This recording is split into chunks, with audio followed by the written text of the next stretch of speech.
I'm going to call the February 16th meeting of the West Des Moines City Council to order and invite you all to stand and join us for the Pledge of Allegiance. Pledge allegiance to the flag of the United States of America and to the republic for which it stands, one nation, under God, indivisible, with liberty and justice for all. All right, hello, everybody. Please sign in.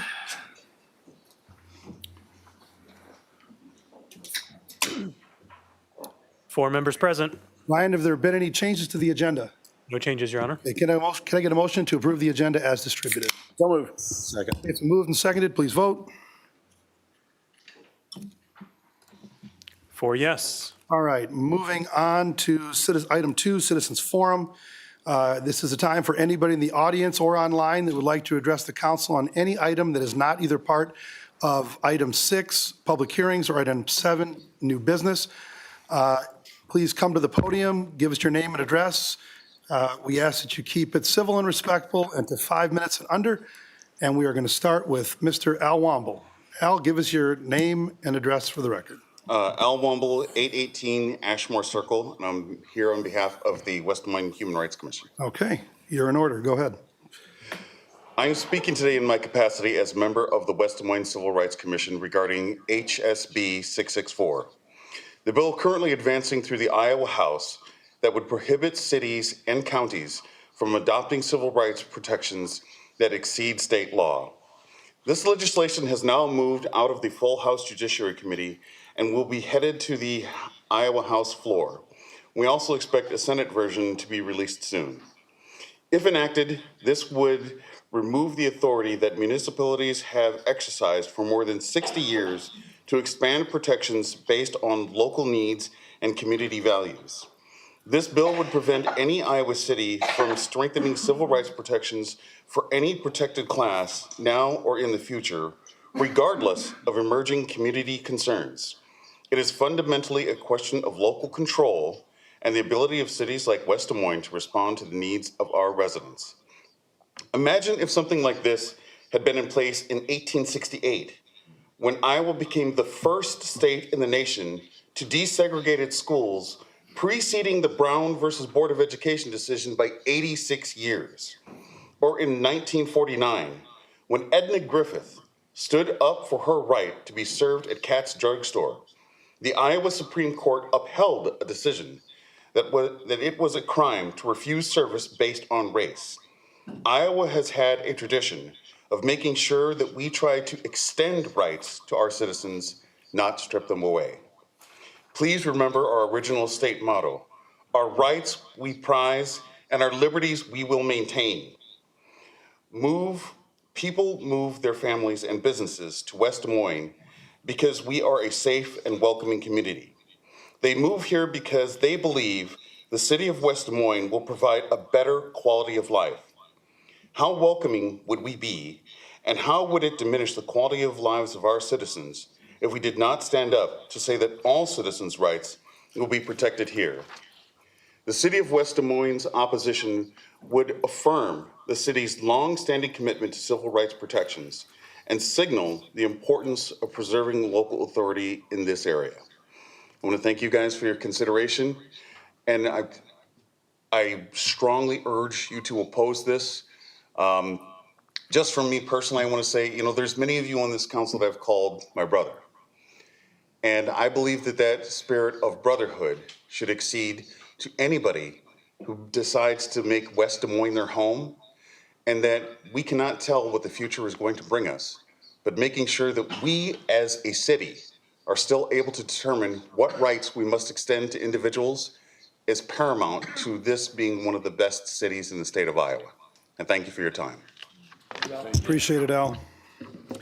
Okay, anybody else in the council chambers for Citizens Forum? Come on up here, give us your name and address for the record. Again, if this is for any item that is not part of new business or public hearings, items 6 and 7. Anybody else for Citizens Forum in the council chambers before I go online? All right, anybody online for Citizens Forum, hit *6 to unmute yourself and give us your name and address for the record. *6 to unmute yourself. Is there anybody online for Citizens Forum? Okay, hearing no one, we're going to move on to item 3, Mayor, Council, Manager Report, Other Entities Update, and we're going to start with the Other Entities Update portion of our program. Item 3A with Steve Freevert and the Historic Valley Junction Foundation.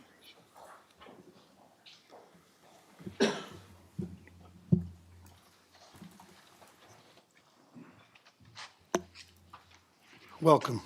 Thank you for having us. This is our annual report. My name is Steve Freevert. I'm the Executive Director of the Historic Valley Junction Foundation. Susan Watts, President of the Board of Directors of the Historic Valley Junction Foundation with Olson Larson Galleries in West Des Moines. So we're going to kind of go over this quickly. You do have a copy of our printed annual report in your board packets. I do have some paper copies if anybody in the room is interested.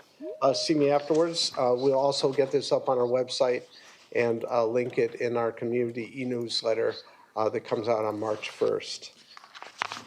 Okay, thank you. So as we all know, the Historic Valley Junction Foundation is a supporter of the businesses in Valley Junction and the community as well. We preserve and honor historic character, support small businesses, and connect the community. And Ryan, I can't see the screen, so I got this over here. Yeah, Should I it's give you a high sign when we're ready? Oh, yeah, yeah. Okay. Let me know when you want to switch. Yep. No. Just a quick overview about Historic Valley Junction. Our district has 151 employers. That is a net gain of 1 in 2025. We had actually 14 business openings, but 13 closures in the last year. We did have a net loss of employees in the district last year. A lot of that was due to a couple larger employers that moved out of the district. Our district is very small. It's only 5 blocks long, 2 blocks wide. You can see the map there of the commercial district. We are a Great American Main Street Award winner. Previously, I would have said we were also a state coordinated community cultural and entertainment district and a great place, but both of those programs have been cut by the state of Iowa. Our signs are still up. They said we could still keep the signs up, but we still are a Great American Main Street Association. Our program was established in 1987. The Main Street Iowa program itself began in 1986, so we entered in the second year. We are a 501c3 nonprofit with 2 full-time, 2 part-time employees. I will add that with our currently 53 Main Street Iowa communities, and I hear it over and over again, they all wish they were Valley Junction. I heard that again from someone last week. Everybody wants to know, how can we be like Valley Junction? So it's nice to hear. So, and part of that, Steve heard last November when Small Business Saturday got pushed because of the weather. Valley Junction handled it so well. We got a lot of media attention, and Steve got calls from other Main Street Iowa communities on how to handle it. That's one of the highlights from the operations from this last year, in addition to some new banners that were created. for district beautification and placemaking. Business owner, business support was made through microgrants, both design and business improvement. And our signature community events, of course, like Music in the Junction and Jingle in the Junction. And I'll talk a little bit about visitorship. I'll move it along. Thanks. Last year, through geofencing data, we counted 1.2 million of total visitors to the district. Of that, about 75% came from outside the city limits of West Des Moines. We welcomed over 5,000 visitors to Historic City Hall. A lot of them are neighbors who stop in on a regular basis. Many of them are business owners with a question, but it's always great to get people from around the country, even around the world. Just a couple days ago, we had people from Arkansas who have kids who have moved up to the metro, and they said they've never been to Valley Junction. Their kids have never been there, so they thought they'd check it out. And they were, of course, blown away. So it's always great to talk to new visitors. They come to us for a variety of reasons. Of course, they come for our shops, our restaurants, and our businesses, like you can see with Black Hat, which we are very glad to welcome to our district in the last year. They come for our events, like Susan mentioned. They also come for events that our businesses put on. Either they put on themselves or they play host to another entity coming in. And last year, it was really cool to walk down the street and see a fashion show going on in the parking lot at Olson Larson Galleries. It was very cool. By moderate estimates, all those visitors and all that activity, given the multiplier that Travel Iowa uses, a moderate estimate is the Valley Junction creates $99 million of economic impact annually. And that, again, is a moderate estimate.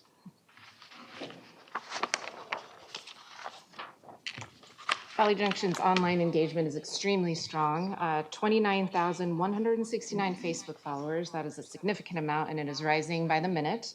9,030 Instagram followers, and 5,500 plus for the community e-blast that Steve sends out monthly.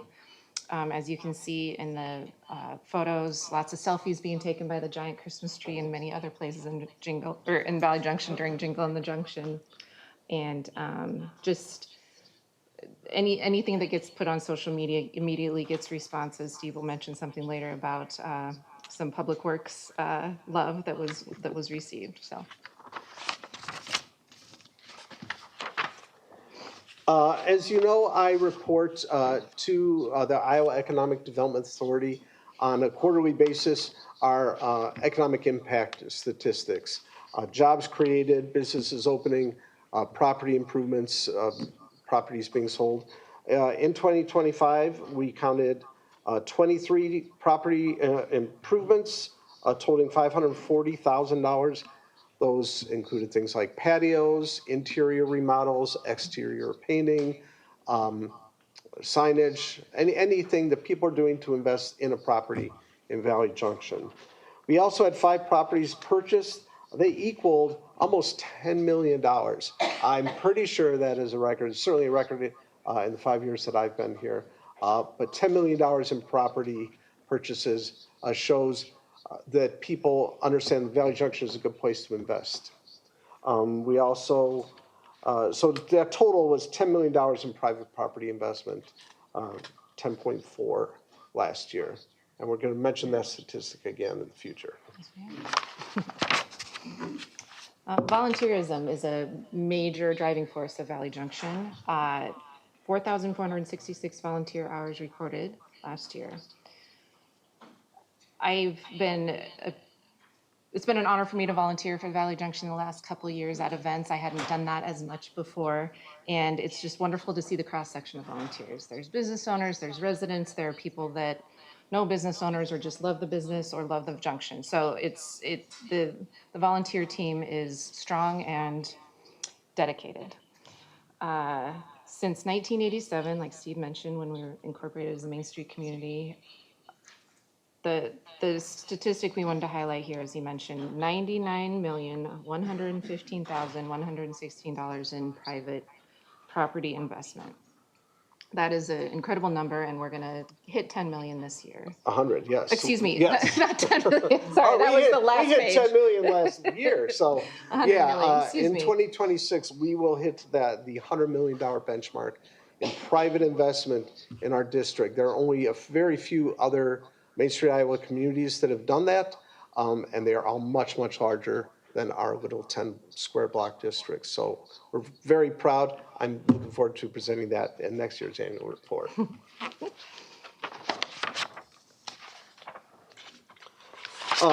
This is me too. Main Street expects us to have strategic transformational strategies. What are we working on that builds on our assets to make ourselves a better district, a stronger organization? So we basically have two. One of them is to be the community gathering place. And we've already talked about events a little bit. We did have 67 public events last year. And the bulk of those do take place May through December. So we have a very, very busy event season.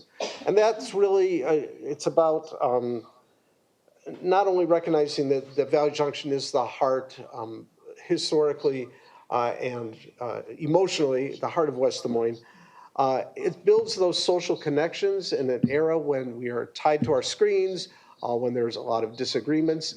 Valley Junction is a place where I see daily people coming together who otherwise wouldn't necessarily interact, and that's important. That builds a stronger community.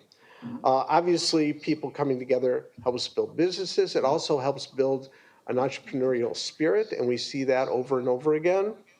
And I want to add that it also helps with workforce attraction and retention.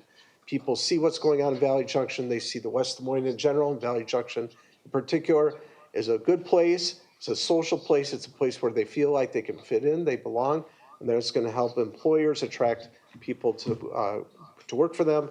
It's going to keep talent in the community. So we play an important role in that.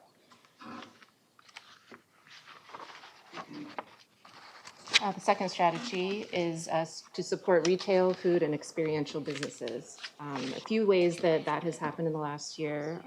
New business visits. Every time a new business comes to Valley Junction, committee, the Business Improvement Committee comes and welcomes them with a gift package and introduces themselves and encourages them to participate in Valley Junction events and meetings. Speaking of meetings, there's a stakeholder meeting. The photo is one at Five Monkeys, which is a business that is expanding currently as we speak. And that is one of several businesses that is either right in the middle of expanding right now or has plans to expand very, very soon in the future. And those are businesses that started in Valley Junction. So that is a very strong statistic. I mentioned before micro grants, the tea bar at Spice and Tea Exchange, that was due to a micro grant, and that has been a great draw for Valley Junction. There's not very many tea bars around, and so that really helps. And then investing in the youth as well. There's the West Des Moines Historical Society has a group called the Jordan Scholars, which draws high school students from all over the area, and they do tours of different businesses in Valley Junction to learn about entrepreneurship. Yeah, we're happy to work with them on an annual basis. I want to talk a little bit about elevating West Des Moines because we recognize that you guys are crucial partners in all the success that happens down there. I cannot sing the praises of West Des Moines city staff loudly enough. They're fantastic people to work with. I enjoy seeing them. I enjoy collaborating with them. And they help make so many things happen that most people really don't understand or know about. So again, kudos to your staff. We are happy to welcome the library to the farmers market. We are happy to promote the handmade market that goes on at the activity center several times a year in wintertime. A few things that we do that I want you to think about with West Des Moines. We are at the location of the only farmers market in the city. This past year, we became a Choose Iowa community. This is a new state program that's looking to link producers, agricultural and food producers with Iowans, and so we are a proud member of the Choose Iowa network. In 2025, we're voted the best shopping district in the metro for the 4th year in a row. And you might have seen just a week or two ago that we won that for the 5th year in a row. Very proud of that. So I'll be bringing that one again next year. We're very proud of our home in historic City Hall. We like to take care of it, keep it looking good, decorate for the holidays. This year we had a nice looking garland arch up around the windows and front doorways that look fantastic. I also want to talk a little bit about public services, because sometimes it's the non-sexy part of things that keeps things running. So I heard some noise out my apartment window one night, and I looked out. This is after one of those big November snowstorms, I think it was, and saw the snow removal taking place on 5th Street. It was absolutely fascinating to watch. I'd never seen it happening before. So I grabbed my phone, took a quick video, put it out there. It got 1,100 likes and 128,000 views. People who like to see Gary's public services crew doing their job. Everybody loves to see snow removal. So that was pretty cool.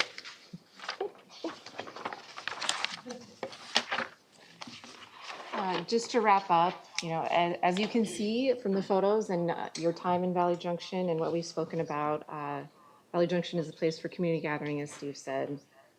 Spans across generations, all walks of life, and it serves many interests. You can come to Valley Junction and hit check a lot of different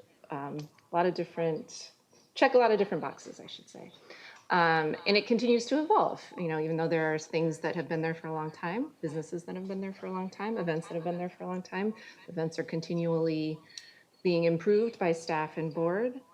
The businesses, like Steve said, we have many coming in, and we're especially excited about a new initiative that's going to happen this year with public art and placemaking projects. So more to come on that. We're still in the planning stages, but thank you very much for your attention, and let us know if you have any questions. Yeah, happy to answer any questions if that.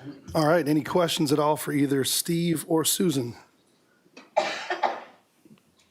Just want to say thank you for sharing all this. It's awesome. And I just had one quick question. How are the folks down at Valley Junction Business District? Are they pretty enthusiastic for the future as they think about the coming year? Obviously, there's lots of challenges. Inflation's gone down, but hopefully shopping continues to be happening down there. So my question is, what's the tone? What's the mood about the future? It was definitely happening over the weekend with the warm weather. I couldn't believe how busy it was. I had at least one business tell me that Saturday was their record day of all time. We heard that from a number of businesses, even last winter, especially like Susan mentioned, Small Business Saturday being snowed out, and then we rescheduled for a week later. I talked to several businesses that had their record day that Saturday, not just the record day of the year, but since they've been in existence. I was a little worried, I'll tell you the truth. Tariffs are definitely hurting some of our retailers. People are holding on to their money a little more. That's to be expected. There's a lot of uncertainty, and I've been very pleasantly surprised that our business community has been resilient as it is. Absolutely. So, and I think there is a lot of positivity and a lot of people looking forward to future things. Yeah, and I think the expansion, like we talked about, those businesses that are expanding, that's a huge indicator of feeling good about what's coming. Yeah, currently there are 5 businesses looking to expand within Valley Junction. And not just offering more of the same stuff, but finding ways to expand their offerings and what they serve. It's going to be a really interesting year, some cool stuff happening. All right. Well, thank you, Steve. Thank you, Susan, for your presentation. Appreciate it. I'm thinking it's missed it. How many businesses do you say are on the waiting list to get into a storefront on Valley Junction? Boy, there's dozens and dozens. I mean, at one point it was like 30, I track them over right? But- time. I yeah. would say there's probably been 40 in the last year. Okay. I just had somebody calling today looking to open a restaurant. I think I've had 3 or 4 just this month so far. Wow. Retail, service, office, restaurant. Well, you guys are absolutely killing it. I am so proud of Valley Junction and everything going on down there. I can't even tell you. I know the whole council is extremely proud of what you guys do down there. unbelievable businesses. It's just more vibrant than I've ever seen it down there. And, every time I go down there, it's people walking up and down the street, cars parked everywhere. It's just, you guys are doing a phenomenal job. Keep up the good work. We're continuing to run our housing programs down there as well. Those have been extremely popular, working to beautify the neighborhoods and keep our affordable housing stock affordable. I think everything that we're doing down there is coming together and making a difference. And, I wish we had more of a spot for these 30 businesses that are looking for a place, but, sounds like restaurants for sure. That's a little bit more difficult to find a spot for. But keep doing what you're doing. Appreciate everything that you guys are doing to keep Valley Junction vibrant and hopping and fun for the whole community. Yeah, Councilman. well said, Mayor, and thank you both for being here. I contributed on Saturday. I can tell you it was a hopping place this last Saturday, so I'm glad to hear that things keep going in the right direction for you all, and my kids will be excited that Five Monkeys is apparently expanding down there. So, Some really cool stuff happening. yeah.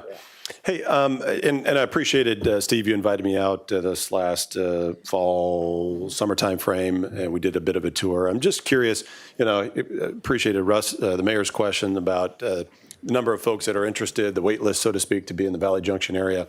How many storefronts are that are vacant, right, in your district because of one reason or the other? I mean, my understanding is you got a wait list, a lot of people are there, but there are some storefronts that, for whatever reason, cannot be occupied. Can you give us a sense of how many there are there? Yeah, I track that on a quarterly basis. January 1st, we had 10% vacancy. That's probably the highest it's been since I've seen it. That's not unexpected. Typically, January is when we see businesses close. They make it through the holidays, then they close up. So we did have a few closures in January. We're probably back up. We're probably at about 9% occupancy right now, and I think that will grow. I think we'll get down to 7%, maybe even 6%. You don't want to get to 0. You always wanted to have some churn. You want some availability for businesses to come and go. The concern is the ones that have been vacant for a long time. If I could wave a magic wand and make things happen, we don't have the power. We work with and for the business and building owners. But we can't instigate that process. We can't force people to welcome a business or develop a property. All we can do is work with them and hope that it works out well. Well, I feel your frustration, maybe. I don't know if the right way to characterize it, but there's only so much that a city can do in terms of telling somebody what they can and can't do. And frankly, I'm not terribly interested in telling people what they can and cannot do. But when I do hear that there are properties that are uninhabitable or otherwise, business can't go into it, specifically right there on Fifth, it is concerning. And that's particularly concerning to me, given the other conversations that are happening around transition zones, because it would be my goal to focus more on Fifth Street than elsewhere, right? I want to make sure that we do everything we can to move the opportunities that exist. Clearly, in my opinion, there are opportunities there, and that's where I'd like to focus our at least my efforts on it. So appreciate you being here. Great to hear that you have so much investment. You're going to hit this $100 million mark this next year. If there are things that we can be doing on the council, I'd love to hear it. Never hesitate to reach out. I'd love to come back down for another board meeting and hear what the challenges you guys are facing. Absolutely, would love to have you. And let us, I didn't plan on chiming in a second time, but now he's got me going. I couldn't agree more. I mean, to your point, what can we do as a city? I don't think we're huge on regulations that are burdensome to business owners or that are coming in with the stick rather than the carrot. I think maybe we need to get more firm than we've been, and I think the council supports that.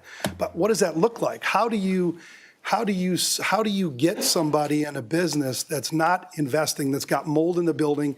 Or how do you do that? I was hoping you had the answer. I don't have them. I like to be creative and out of the box, but I don't have And it. I will, as I've mentioned before, I tell people, you have no idea how lucky you are, because most cities are, Ryan Moffat's the Property Improvement Fund, the Regulatory Compliance Fund. very few cities have Right. incentives to improve your own personal property, your own business property. So we're so fortunate to have that available to us. And in fact, I talk about it all the time. Talked about it again to somebody today. Said, hey, watch for the next budget cycle. This might be coming back. And I'm more of a carrot guy than a stick Yeah, guy. so you guys are We great gave at the carrots, and no And one maybe likes now to the use stick has to come. I Yeah, don't know. Yeah. If it were me, I'd take the carrot and Carrot be and happy stick. about it. But Yeah, well, like I said, it's if we had It's if we had a way to unfortunate. transform it, we would. yeah, it's unfortunate because look what happened to 122 Fifth. Yeah. Right? Somebody didn't put the TLC in that they needed to. The building was beyond repair. We had to put up a fence. All the problems that caused. That may have put somebody else out of business on the other side of that fence. Yeah. That was a desperate call, I'll never Right. forget. You gotta Do think of anything to those, help yeah. that woman. Yeah. So we want to prevent that. Right. But it seems like we're just going to head for more of that unless we can figure out how to intervene and do something that's fair and makes sense to try to get these people to invest in their buildings, get rid of the mold, fix the roof. I mean, we've tried to do that with these programs, but, so I hear you, Councilman. I think we need to look at that, and I think we need to also look at the transition zones and determine what we want to do with that and talk to the people and hear what their feedback and input is and continue to go through the process. But it is disappointing that we've got some businesses that are sitting there and people unwilling to sell while the businesses just rot. And don't think for a minute that we're alone in that. Every Main Street program struggles with that. Oh, I'll bet. And none what of can them you do? want to. I mean, yeah. I think for me, the frustration is because we hear it over and over again, I wish I could move to Valley Junction. Do you guys have any openings? We want to be like Valley Junction. And so when we have, problem properties or whatever, I'm like, there's a disconnect. We have people want to Right. be here, we have people with stuff, and how do we Right. marry that? And, I do what I can to be matchmaker, and certainly the businesses are great at welcoming people, talking to them, being mentors to them. But, there's only so much you can do. And, Right. Totally. I look, you guys know I'm a preservationist at heart. I chair preservation commissions in multiple cities. I love historic preservation, historic buildings. I hate to lose them. And the August Yard was one that didn't have to be lost. No. But nobody took care of that building for half a century. It was very obvious.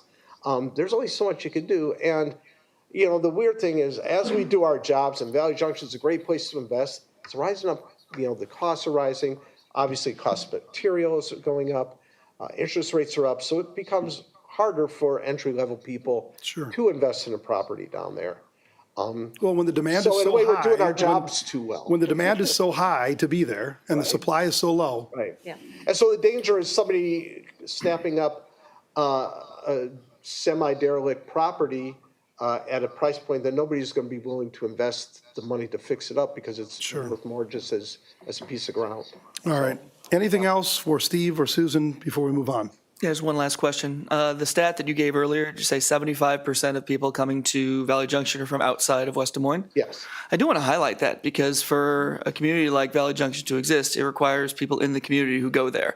And I think that 25% number, I think that's incredibly impressive. And that means the folks who live in West Des Moines are patronizing the businesses down there. And I think that's really important to highlight. And I want to thank the residents of West Des Moines because that means they're doing what makes a community work. They are going into it and enjoying the amenities that it offers. So We love kudos to the visitors and 25%. tourists, but we're not a tourist community. We're a community that people live in. I live in it. If it's a good enough community for people to live in, that will attract visitors. Sure. All right. Anything else before we move on? All right, Steve, Thanks so Susan, much for thank your you so time. much for all you're Appreciate doing. it. Appreciate you being Okay. here. All right, moving on to Mayor, Council, Manager report. And I will start to my left here with Councilman Lotes. Just a reminder for everyone, tomorrow is Election Day for our vacant seats, so please show up Sorry, did I and vote. miss my spot? Yeah, I'm sorry. Sorry about that, Amy. We moved on, closed Citizens Forum, and we just did a presentation on Mayor, Council, Manager report, other entities update item 3. So I apologize, Okay, but you hi, did. everybody. See you next week All right. or See in a ya. couple weeks. See you in March. Hey, hey. Okay. Thank you for the reminder of the election. Big election tomorrow. Polls are open from 7 a.m. to 8 p.m. You can get on the Secretary of State's website to find your polling location if you need that. So thank you, Councilman. Councilman Trevilian. Nothing this time, Your Honor. All right. Councilman McKinney. Yeah, thank you, Mayor. Maybe just a couple items for the good of the order. So this morning we had a development planning subcommittee meeting, and we worked through some design challenges, I think in a pretty reasonable way. But two items that I wanted to share with the group that will be coming forward, I believe. The first item is Hope Church is going to be expanding. I think they're adding an addition over there onto their existing facility. I wanted to say that maybe Lynn had identified it at 14,000 square feet or something like that, a rather large addition. So good for them, and they're going to be adding some additional parking and some other amenities in the area. So we covered that this morning. And then the Yard House was on the agenda this morning. They've already submitted a demolition permit for the Crab Shack around the Jordan Creek Mall. And so look forward for that. It's been vacant for far too long. It's been for, I don't know, I'd guess half a decade, to be honest with you. So good to see that come down and something else positive go up. And so We've been waiting for that one for quite a while. I think people are going to be really excited about Yard House. Those who know that restaurant, who have seen it in other cities, this is a first again to Iowa. Yeah. So it's great to have it in West Des Moines. it's awesome. Got to bring it home. Yep, no doubt about it. So excited to see that move forward. And then we do have an MPO meeting coming up, and I'm happy to tell the group here that I'll be serving as vice chair of the Metropolitan Planning Organization this upcoming year. So hopefully we don't screw things up at the MPO. That It's is, a good thing. congratulations and thanks for doing it. That's huge with you on the MPO and as vice chair, and Tom with you as the chair of the STBG funding subcommittee. That's a great position for West Des Moines to be in, so. Yeah, no, it's exciting. It's a Congrats. privilege, and look forward to keeping everybody updated on what happens at the MPO. That's all I've got, Mayor. Awesome, thank you so much. Okay, Councilman Hudson.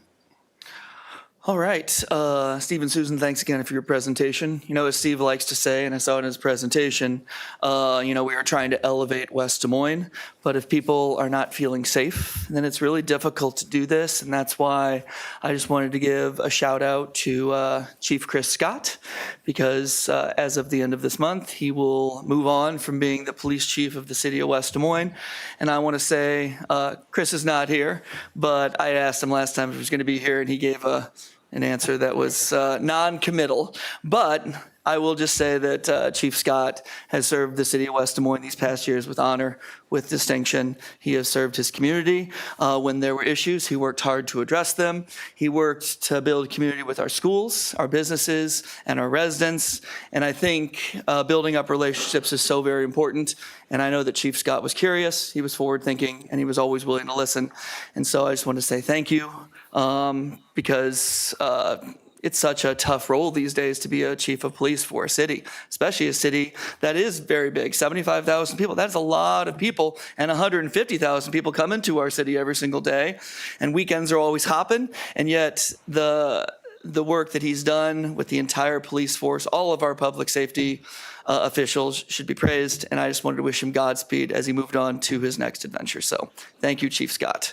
If you are listening, he may or may not be. It's all If right. he's listening, I'll be very disappointed in him. Jeez. But you did a nice job paying him tribute. He has been an incredible hire that Tom hired, and incredible police chief. I think you said it so well. He did so well in not only just enforcing the law and making our city safe, but building up community relations and strengthening those relations, building the public trust. We had it so good with Chief Scott, and I'm really looking forward to Chief Bellamy coming in and following in his footsteps. I think with Chief Bellamy, we have another incredible person to lead the department, and I think he's going to do a phenomenal job as well. So Yeah. Thank you for that, Councilman. Both Councilwoman Hardman and I, we served on the Public Safety Subcommittee together. She has certainly moved on to the State Senate, but I did want to make sure that we offered the thanks on the subcommittee and I think all of ours behalf, as the mayor said. And that does remind me that what Councilman Lotes said is correct. And as a local social studies teacher, I want to encourage everybody to vote because we have 3 candidates who are running, Shad Clayton, Vanette Elliott, and Catherine Harrington. And I want to thank all 3 of them for stepping up to run. It's difficult to do that. It takes a lot.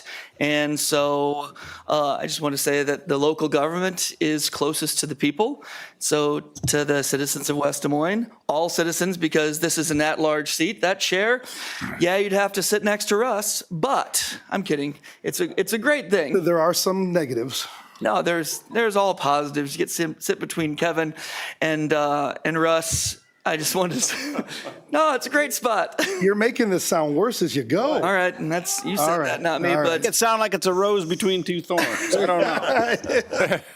I don't know if it's the first election in Iowa in the year 2026, but either way, what a great way to start the year by getting up at 7 a.m. and voting. In 2024, a presidential election, we had about 40,000 people vote in the city of West Des Moines. Let's try to make it 41,000 tomorrow in this special midwinter election. Hey, it's nice tomorrow. It is not. It snows Would be on great. November 15th, and on February 15th, it's 60 degrees. I don't know. Bizarre. It's Very bizarre. But please vote tomorrow, and thus concludes my report, Mr. All Mayor. right, thank you, Councilman. Appreciate your report. On to City Manager Haddon. Hopefully you have a more enthusiastic report than Councilman Hudson. Are you offering odds on that 41,000 people? I know. Predictive markets would. Mr. Mayor, no report. All right. Thank you. Thank you, City Manager. All right, moving on then to item 4, consent agenda. There are some items we're going to pull here. We're going to pull item 4C7 and 4C14. And also, we are going to pull item 4O and our proclamation, an amazing proclamation honoring the West Des Moines Day of Kindness as February 27th. That is 4Q. Are there any other items that any council person would like to have pulled and voted on separately? Otherwise, I take a motion. Remainder. Okay, Second. it's been moved and seconded. Please vote. 4 yes. Okay, item 4.7, Maverick Group LLC, doing business as Maverick number 5017, 5308 University Avenue, Class E retail alcohol license. It's a renewal. Does somebody want to move approval of this? Motion to item? approve. Okay, Second. it's been moved and seconded. Is there any discussion? I work with Maverick Mayor, so I'll be abstaining from this. All right, we will show Councilman McKinney is abstaining on this vote. With that, please vote. 3 yes, 1 abstention due to potential conflict of interest. Okay, item 4C14, West Grand Golf, Inc., doing business as West Grand Golf, 6450 Raccoon River Drive, special Class C retail alcohol license with outdoor service. It's also a renewal. Does somebody want to move Motion to approve. approval of this? Second. Okay, it's been moved and seconded. Is there any discussion? It's a family business, so I'll Okay. stay. All right, we will show Councilman McKinney abstaining on this one. Any other discussion? Hearing none, please vote. 3 yes, 1 abstention due to potential conflict of interest. Okay, item 4O is a resolution for approval and acceptance of property interest, Grand Avenue widening, South 60th Street to South Jordan Creek Parkway. Does somebody want to move approval? So moved. Second. It's been moved and seconded. Is there any discussion? All right, hearing none, please vote. 3 yes, 1 abstention due to potential conflict of interest. Okay, and now the moment you've all been waiting for. Item 4Q, proclamation honoring West Des Moines Day of Kindness as February 27th, 2026. This is a proclamation that was started by the West Des Moines Leadership Academy, which is part of the chamber. It's a great academy. There's more than networking. You really learn a lot about being a leader. I would encourage everybody to look at joining the West Des Moines Leadership Academy. I believe that the application process is open right now for the next class, so please consider that. And with that, can I get a motion to approve So moved. proclamation? Second. It's moved and seconded, and I will read. Whereas it is the mission of the city to serve people honestly and effectively and through a variety of services, strive to provide the quality of life desired by the community. And whereas it is the mission of the chamber to champion all things West Des Moines by strengthening our area companies, providing personalized resources, and attracting a top workforce to position West Des Moines as the best suburban city in America.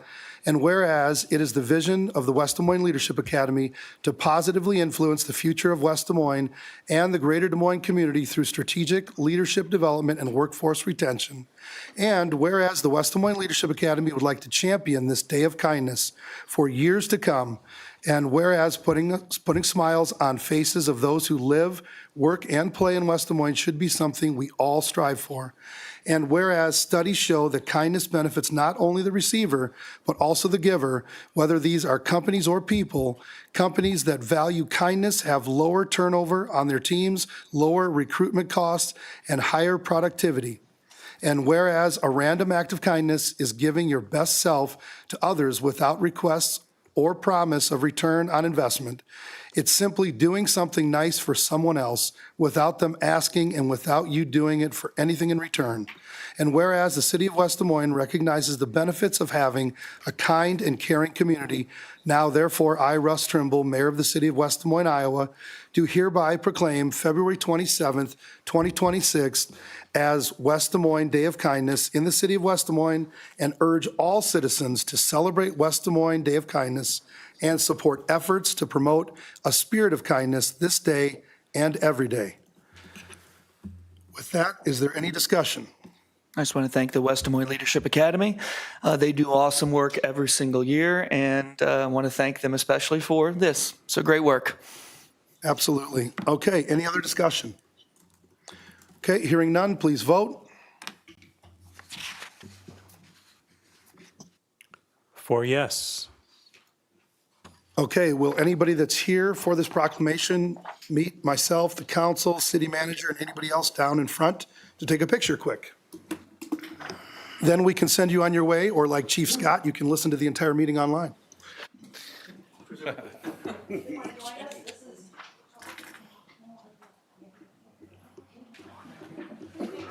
Everybody that wants to join us, please join us. It is the Day of Kindness on the 27th. Come to our office. We are donating socks for Socks of Love. This is Mick Grossman's effort. Last year, we collected 3,432 socks. We're trying to collect more than that on the 27th. So the chamber will be open all day collecting socks and love and goodwill for those. So thank you. Just trying to record the video. Oh, I do that one, so I can know.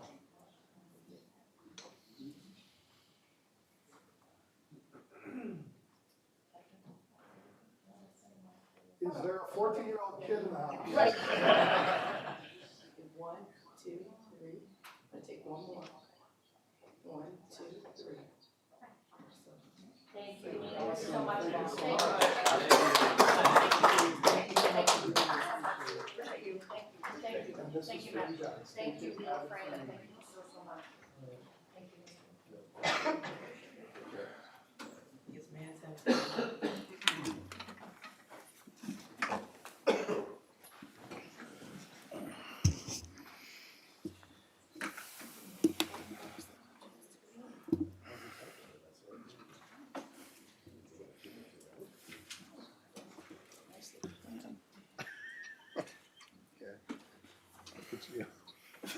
Okay, moving on to item 5, old business.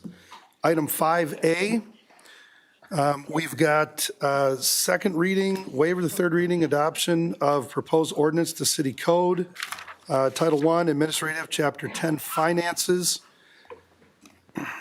Motion to consider the second reading? Second. Okay, I'm sorry, let me say it again.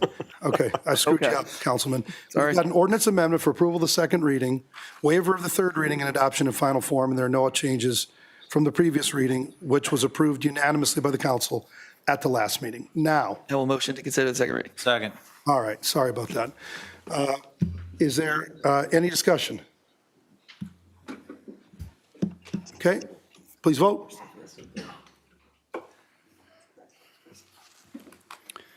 4 yes, an ordinance amending the city code of the city of West Des Moines, Iowa, 2024 by amending Title I Administrative, Chapter 10 Finances. Motion to approve as second reading. Second. Okay, please vote.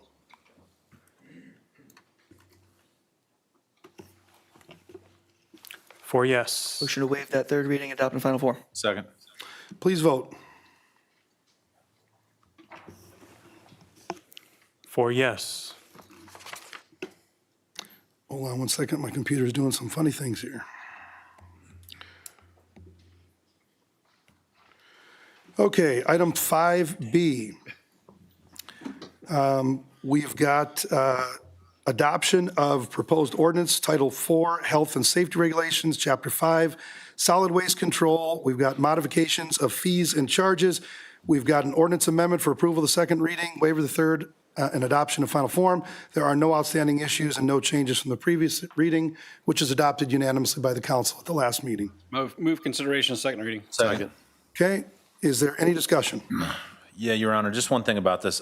Yes, sir. I don't like raising prices on anybody for anything, but this is solid waste and it's a first world thing where people come and pick up our garbage and dispose of it, and we're lucky to have that. And I think I want to remind people, sitting on the board of the Metro Waste Authority gets me information that maybe people don't usually encounter. It's all public, so none of it's hidden, but we have multiple fires in the landfill every month. I think we had 5 in the month of December because people throw their iPhones in the garbage or their electronic batteries, and those things cause fires. And so then we have to put them out. So Costs are going not up. directly related to this, but it does add costs when we got to Yeah. call the fire department to put out fires in the landfill because people threw away a toy with an LED battery or whatever. So Well, and I'm assuming the increase here is the increase that every city is going to be receiving around the metro that's part of the Metro Waste. that's correct. Fuel costs. That is absolutely, Fuel costs, everything cost goes of up, but I Yep. wanted to take the option just to, because I do hear about the fires at every board meeting. Sure. And I I never don't knew think that. the average constituent has any idea. So That's the first I've heard of it. 5 of them in December, one of them took 14 hours to put out. Oh, my goodness. All right, well, thank you for the extra information, Councilman, appreciate that. Any other discussion before we vote? Okay, please vote. 4 yes, an ordinance amending the city code of the city of West Des Moines, Iowa by amending Title IV Health and Safety Regulations, Chapter 5, Article C pertaining to solid waste collection charges. Motion to approve second reading. Second. Please vote. Councilman Lodes, I do see you've actually decreased the price of the additional container, so you can at least take welcome. credit for that. There you go. There you go. You're welcome. 4 yes. Move waiving the third reading and adopt in final form. Second. All right, please vote. 4 yes. Okay, item 5C, Davis Estates, west of Southeast 35th Street and south of Veterans Parkway. Amend the zoning map to establish multifamily residential zoning. Hubble Realty Company. We've got an ordinance for approval of the second reading for assignment of zoning, and there are no outstanding issues. There are no changes from the previous reading, which was adopted 3-1 at the last meeting with Trevilian voting no. Move consideration of the second reading. Second. Okay, it's been moved and seconded. Is there any discussion? Okay, please vote. 3 yes, 1 no. An ordinance amending the official zoning map of the city of West Des Moines, Iowa, 2024 by amending Title IX zoning, Chapter 4, zoning districts and maps. Move approval of the second reading. Second. Please vote.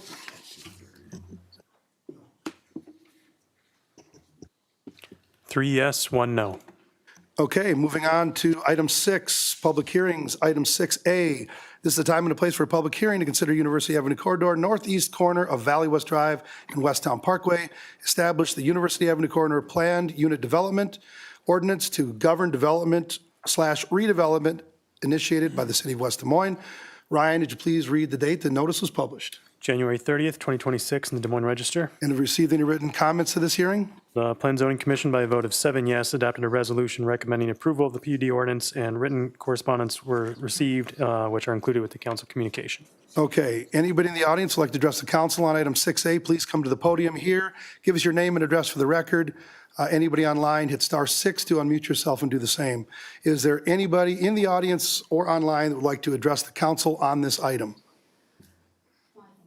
All right, come on up and give us your name and address for the record. We ask that you keep it civil and respectful into 5 minutes or less.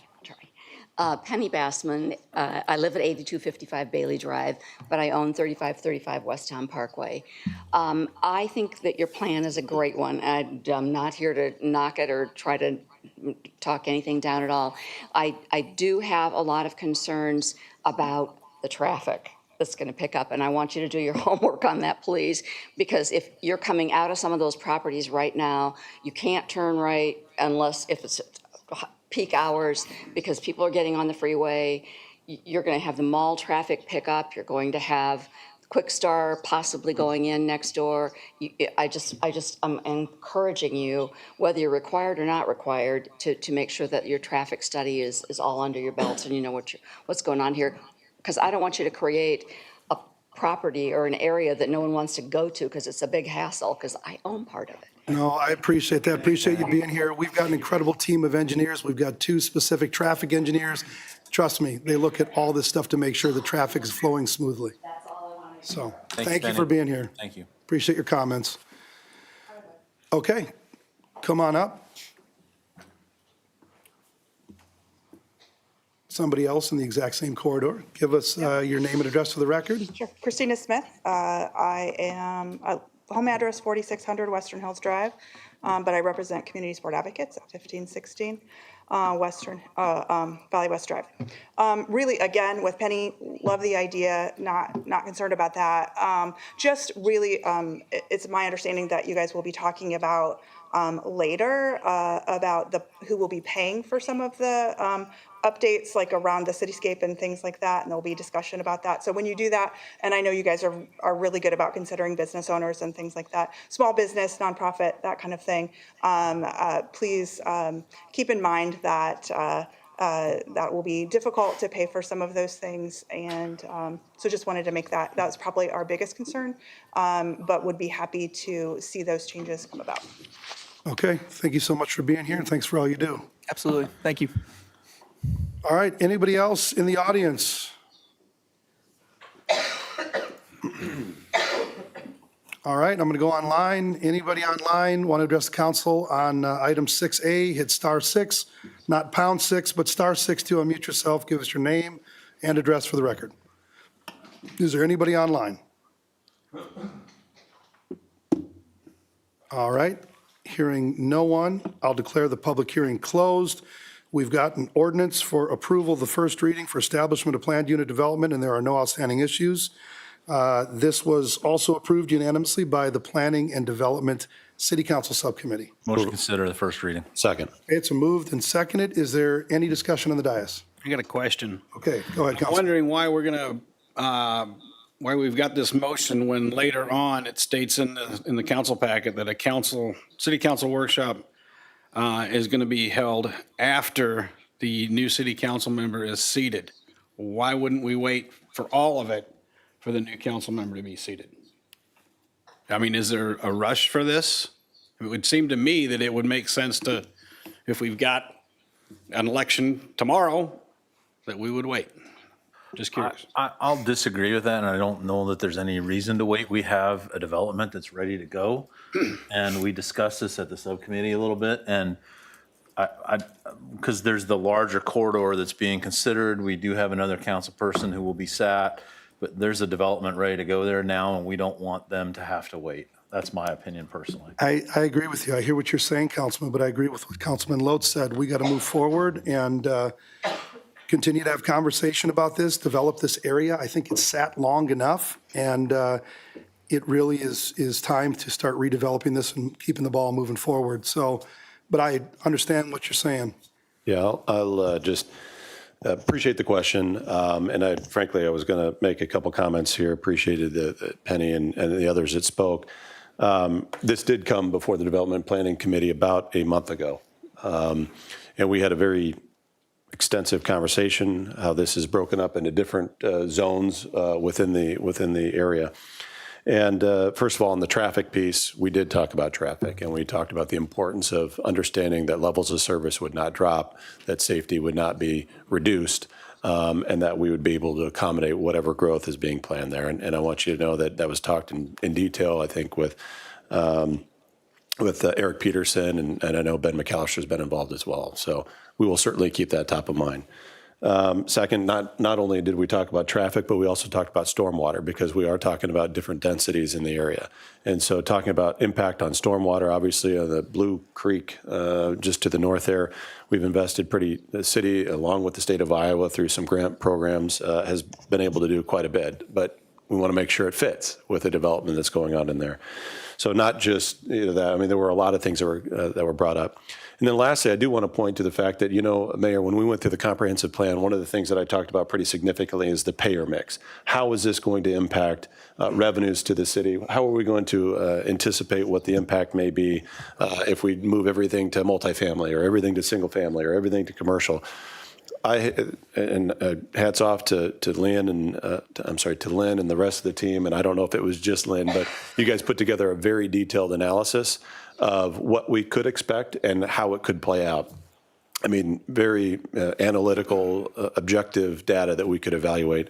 It was music to my ears. And so a lot of work has gone into this. A lot more work will happen going forward. And so I'm excited to support this. Well, and I appreciate you always looking at that. Do we have the right mix? Because we are a business. We need to make sure that we have enough revenue to support the infrastructure that needs to be put in, and to be able to provide the services, continue to provide the services to our citizens that they expect and they deserve. And so taking a look at that analysis, looking at the traffic, looking at the safety, I'm glad that's all done, and I appreciate everything that staff put into this as well from that standpoint. Okay, any other discussion on this before we vote? I'd be curious to hear a little bit more about the traffic, not necessarily in the traffic study, which was already completed, but I wanted to more hear about how it compares to, say, 25 years ago. 25 years ago in 2001, Valley West Mall was hopping, absolutely hopping. And so I don't know what that intersection looked like. And I presume that intersection was wildly more busy than it is today, comparatively. And I don't know if that's double. I don't know if that's triple. But I think this change, this PUD that we're talking about, would probably not reach the level of what it was 25 years ago. Now, understanding we have great and awesome goals for maybe the Valley West area, catty corner, or just actually right across the street from this area. And if things develop over there, whatever happens, because there's a lot of different ideas, but then maybe we could see some future traffic that would be pretty nuts around that area, probably like it was in 2001, because I have to imagine that was a nightmare during Christmases in 2000, 2001. I didn't live up here at this exact moment, so I can't speak to it, but I imagine it was pretty crazy. Richard Hurd is nodding at me like, yes, it was probably nuts to get some gifts over there. But at this exact moment, while I'm appreciating the traffic and the concern about the traffic, it seems like this PUD at this moment will probably have less effect, but I think there will be more effect as we continue, and I think we'll cross that bridge when we get it. But I appreciate the concerns. For sure. And we plan on breathing new life into this area, absolutely, with our investment in the revitalization of Valley West Mall. We look forward to it very much and are eager to get underway doing that work. We've been working on this for a while, working through some of the obstacles in our way, trying to overcome those. And I think people are going to be very pleased when they see the plans that we've got for the redevelopment of that site. I think it's going to be phenomenal. I think people are going to be excited. It's going to knock their socks off. So I just can't wait to get to that point. We're keeping moving the ball down the field and looking at having some incredible new investments in the area with Quickstar and others. And this is going to be an exciting time to be on the council. It's going to be an exciting time to live in West Des Moines. And can't wait to get our work done and get moving on it. So, all right, any other discussion on this item? Okay, please vote.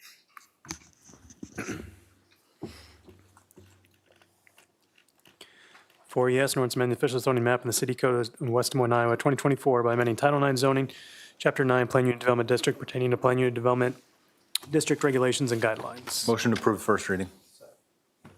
Second. Okay, it's been moved and seconded. Please vote. Four yes.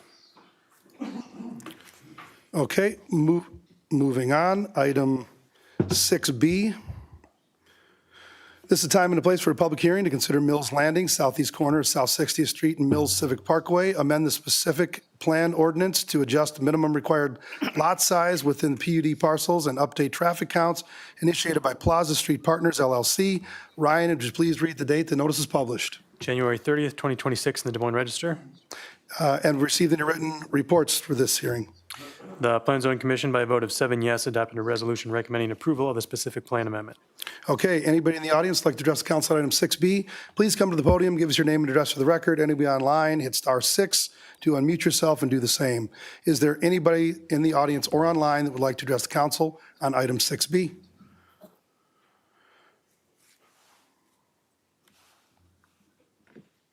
Okay, hearing and seeing no one, I'll declare the public hearing closed.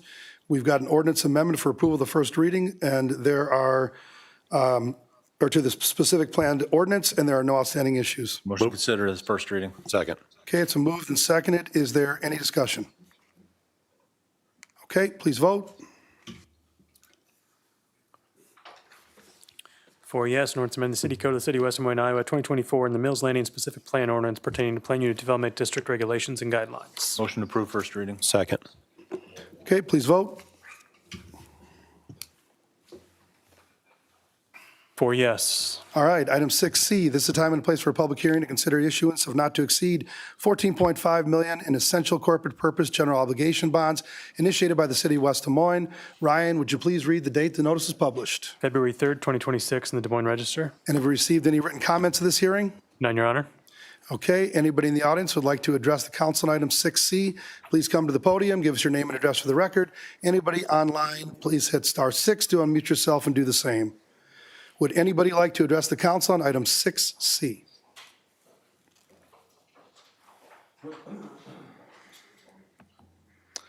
All right, hearing no one, I'll declare the public hearing closed. We've got a resolution to institute proceedings to take additional action on the issuance of not to exceed $14.5 million in essential corporate purpose general obligation bonds or notes, and there are no outstanding issues.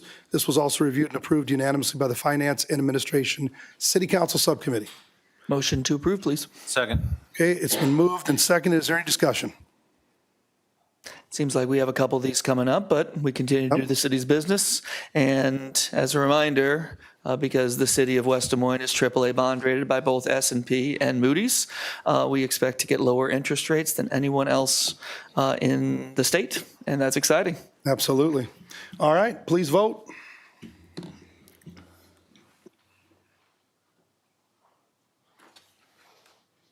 Four yes. Okay, item 6D, this is a time and a place for a public hearing to consider issuance of not to exceed $969,000 general corporate purpose general obligation bonds initiated by the city of West Des Moines. Ryan, would you please read the date the notice is published? February 3rd, 2026 in the Des Moines Register. And have we received any written comments to this hearing? None, Your Honor. Okay, anybody in the audience who would like to address the council on item 6D, please come to the podium, give us your name and address for the record. Anybody online, hit *6 to unmute yourself and do the same. Is there anybody either in the chambers or online that would like to address the council on this item? Okay, hearing and seeing no one, once again, I'll declare the public hearing closed. We've got a resolution to institute proceedings to take additional action on the issuance of not to exceed $969,000 in general corporate purpose, general obligation bonds or notes, and there are no outstanding issues. This was also approved, reviewed and approved unanimously by the Finance and Administration City Council Subcommittee. Motion to approve. Second. Okay, it's a moved and seconded. Is there any discussion? Okay, please vote. 4 yes. Okay, item 6E. This is the time and the place for a public hearing to consider issuance of not to exceed $46 million in general obligation local option sales tax bonds initiated by the city of West Des Moines. Ryan, would you please read the date the notice is published? February 3rd, 2026 in the Des Moines Register. And have we received any written comments to this hearing? None, Your Honor. Okay, anybody in the audience like to address council on item 6E, please come to the podium, give us your name and address to the record. Anybody online, hit *6 to unmute yourself and do the same. Is there anybody either online or in the chamber that would like to address the council on this item? Okay, hearing and seeing no one, I will declare the public hearing closed. We've got a resolution to institute proceedings to take additional action on the issuance of not to exceed $46 million of general obligation local option sales tax bonds, and there are no outstanding issues.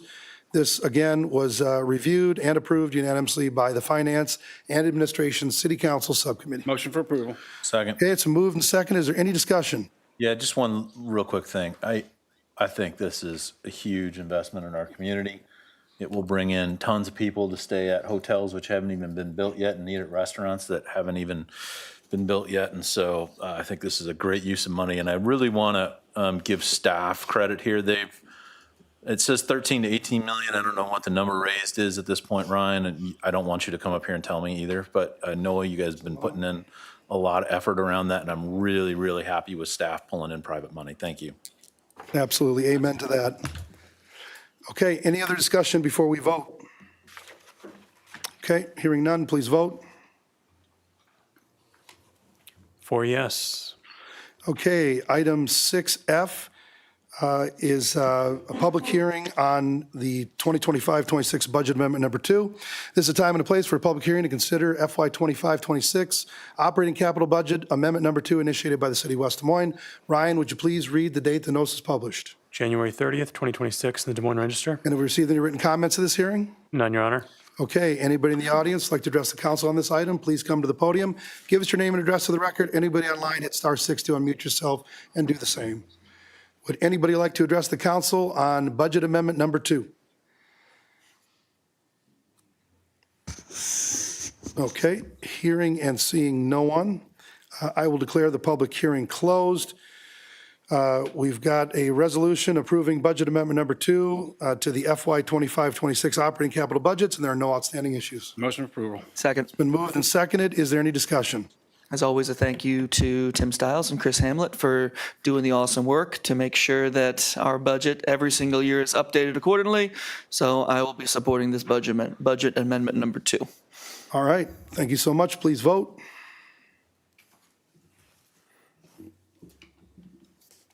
Four yes. All right, item 6G. This is a time and a place for a public hearing to consider 2026 HMA Resurfacing Program, Phase 1, initiated by the City of West Des Moines. Ryan, would you please read the date the notice is published? January 30th, 2026, in the Des Moines Register. And have we received any written comments to this hearing? None, Your Honor. Okay, anybody in the audience would like to address the council on item 6G? Please come to the podium, give us your name and address for the record. Anybody online, *6 to unmute yourself and do the same. Would anybody like to address the council on item 6G? Okay, hearing and seeing no one, I'll declare the public hearing closed. We've got 2 resolutions and a motion, which we can take at the same time, and there are no outstanding issues. Motion for approval. It's been moved and seconded. Is there any discussion? Okay, please vote. 4 yes. Okay, item 6G, this is a time and a place for a public hearing to consider Boonville Road reconstruction, South 60th Street to Raccoon River Drive, initiated by the City of West Des Moines. Ryan, would you please read the date the notice is published? January 30th, 2026, in the Des Moines Register. And have we received any written comments to this hearing? None, Your Honor. Okay, anybody in the audience or online that would like to address the council on this item, please come to the podium. Give us your name and address for the record. Is there anybody in the audience or online that would like to address the council on item 6H? Speak now or forever hold your peace. Okay. Hearing and seeing no one, I'll declare the public hearing closed. We've once again got 2 resolutions and a motion we can take at the same time, and there are no outstanding issues. Motion approved. Second. Okay, it's been moved and seconded. Is there any discussion? Okay, please vote. 4 yes. Okay, item 6I, this is a time and a place for a public hearing to consider Stonewood pavement repairs initiated by the City of West Des Moines. Ryan, would you please read the date the notice is published? January 30th, 2026, in the Des Moines Register. And have we received any written comments to this hearing? None, Your Honor. Okay, anybody in the audience like to address the council on this item, please come to the podium, give us your name and address to the record. Anybody online, hit *6 to unmute yourself and do the same. Is there anybody in the audience or online that would like to address the council on item 6I? Okay, I will declare the public hearing closed. We've once again got 2 resolutions and a motion, which we can take at the same time, and there are no outstanding issues. Motion approved. Second. Okay, it's been moved and seconded. Is there any discussion? It'll be nice to fix these streets, I'll tell you that. All right, please vote. Thankfully, this doesn't happen too often. You know, Your Honor, I drove through a lot of towns on my little vacation I took here, and I noticed the ones who have bad streets. They stand out. I'm glad we don't have that problem. We've got great streets in West Des Moines. All right, Ryan, do your thing. 4 yes. All right, moving on to item 6J. This is a time and a place for a public hearing to consider 2026 court improvements initiated by the city of West Des Moines. Ryan, would you please read the date the notice is published? January 30th, 2026 in the Des Moines Register. And have we received any written comments to this hearing? None, Your Honor. Okay, anybody in the audience like to address the council on item 6J? Please come to the podium, give us your name and address for the record. Anybody online, hit *6 to unmute yourself and do the same. Is there anybody either in the chambers or online that would like to address the council on this item?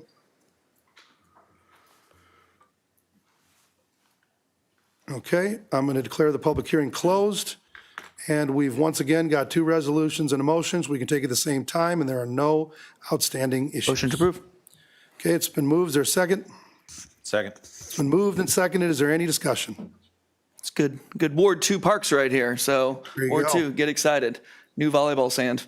It's going to be cool. I'll be out there playing. Will you really? Well, maybe. Or watching. Probably watching, cheering people on. Good. I'm getting older. I'm getting slower. I don't think I'll be the last person picked. Soft sand? That's going to be humiliating. They save the best for last. That's what I always tell myself. All right, hearing no discussion, except for putting me down in my volleyball skills. No, please vote. Kevin said save the best for I last. know, he did, I know. 4 yes. Thank you, Kevin.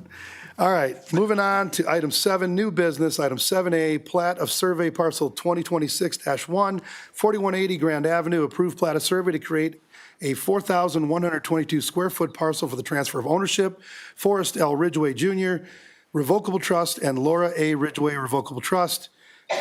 We have got a resolution for approval and release of the plat of survey, and there are no outstanding issues. Once the land in question here is acquired, the applicant will be performing a lot tie agreement that will be recorded by the city. That is one condition of approval. Motion to approve. Okay, it's been moved. Is there a second? Second. Okay, it's moved and seconded. Is there anybody in the audience or online that would like to address the council on item 7A? Is there any discussion on the dais? Okay, with that, please vote. 4 yes. Okay, item 7B, plat of survey, parcel 26-1 and 26-14, 9417 Cascade Avenue, 9449 Cascade Avenue, and 9468 Tree Haven Court, approved plat of survey to create 2 parcels, Long Dirt Investments LLC. We've got a resolution for approval and release of the plat of survey, and there are no outstanding issues, but there is one condition of approval that involves the applicant and property owner acknowledging that no building permits can be issued for parcel 26-14 until the reestablishment of the 10-foot overland forward easement is recorded. Motion to approve. Sorry, overland flow easement. It's been moved, seconded. Any discussion from anybody in the audience or online that would like to address the council? Any discussion on the dais? Okay, please vote. 4 yes.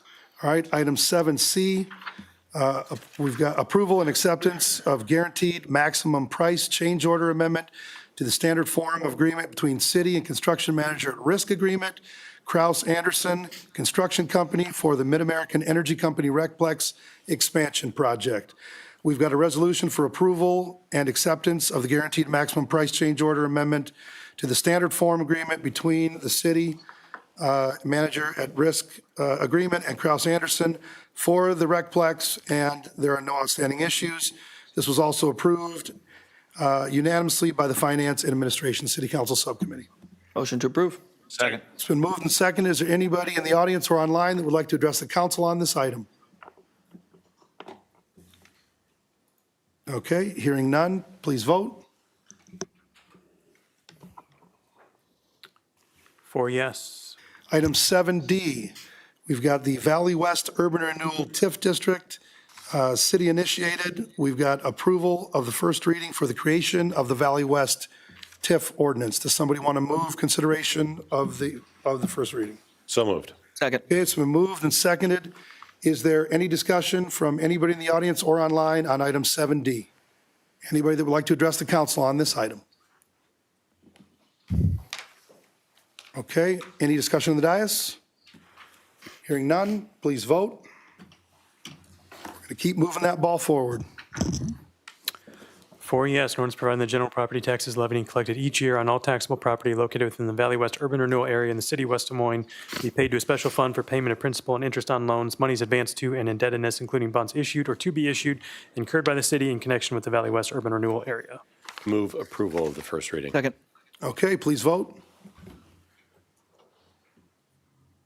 4 yes. Okay, item 7E, no parking zones, Maple Street, EP True Parkway to 125 feet north of EP True Parkway on the south side, Prospect Avenue, 4th Street to 55 feet east of 4th Street on the south side, Locust Street, Meadow Lane to 70 feet west of Meadow Lane on the south side. We have got an ordinance amendment for approval of the first reading, and there are no outstanding issues. Move consideration of the first reading. Okay, is there a second? Second. It's been moved and seconded. Is there anybody in the audience or online that would like to address the council on item 7E? Is there any discussion on the dais? I'd just like to say that I appreciate staff taking a look at issues like this when it comes up and coming up with ways to make the intersections safer for all of our traveling residents. Absolutely. Our engineers do a phenomenal job. Not only taking a proactive stance, but responding to complaints and going out and studying the intersection, determine whether or not it needs to be improved. So I agree 100% with you, Kevin. All right, any other discussion before we vote? Okay, please vote.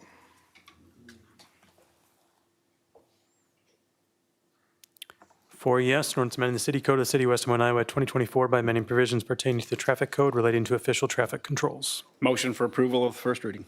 Second. Okay, please vote.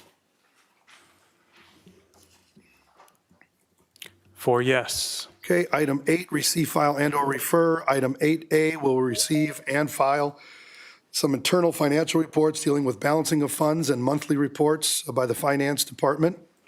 Item 9, other matters. Are there any other matters that any council person would like to raise for the good of the order?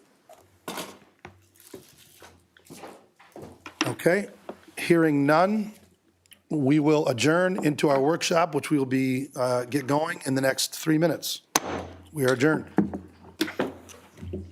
Workshop will be right here in the council chambers, and we're going to start with the legal department at 6:54.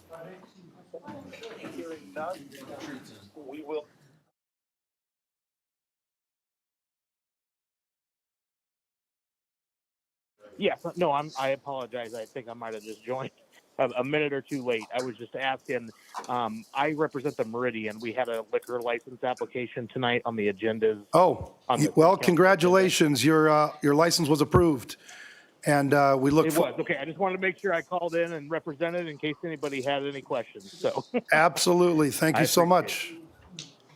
All right, thanks, guys. All right, we Thanks. look forward to the annual chamber dinner there.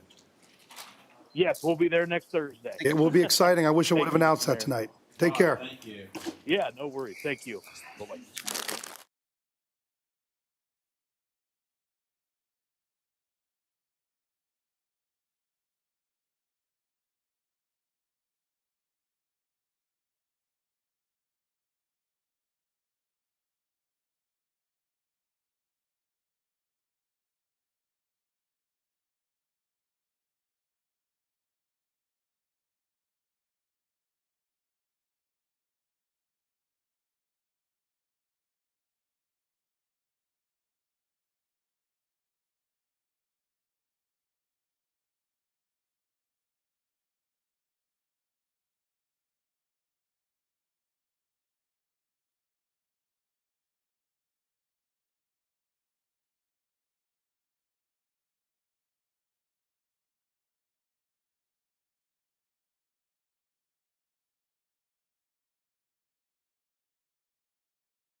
Goodness sakes. All right, we're going to get this workshop started. Let's start it now. If anybody wants to, everyone wants to take their seats, please, and we're going to start off with our city attorney, Greta Truman. I didn't know it was jalapeno. Okay. Okay, we good? All right. All right, so we're going to skip the legal discussion, and we're going to go straight to Parks and Rec with Ryan Penning, our director, and Marco Alvarez, who I can't remember his title, the superintendent of Parks and Rec, superintendent of Parks. All right. All right, good evening. Thank you for the introduction, Mayor. I'm just going to go over a couple slides here, and then Marco's going to hit on 5 specific projects, and we're going to end our presentation with a slide on the Marathon Loop, because I know that is always on your mind, Mayor. So, speaking to our park project, so our process starts with our park board at their October meeting. Staff presents a number of different projects with them. They kind of rank them, prioritize them over the next month, and then come November, we finalize that and make a recommendation from the park board to the city council. So we originally started with 16 total projects for the upcoming fiscal year. As you can see here, we have eliminated one of those, and that was during the process of working with finance and the engineering department on just where the financials were coming in at, pots of money and things like that. So we are proposing 15 total park-related projects for the upcoming fiscal year, and you can see that those are ranked from 1 to 15. Again, we feel like it's important to balance these projects out from new projects, new and shiny projects, which are obviously well received by our residents, but we also know the importance of reinvesting in what we already have. Playground renovation projects, trail renovation projects are a couple that come to mind on that.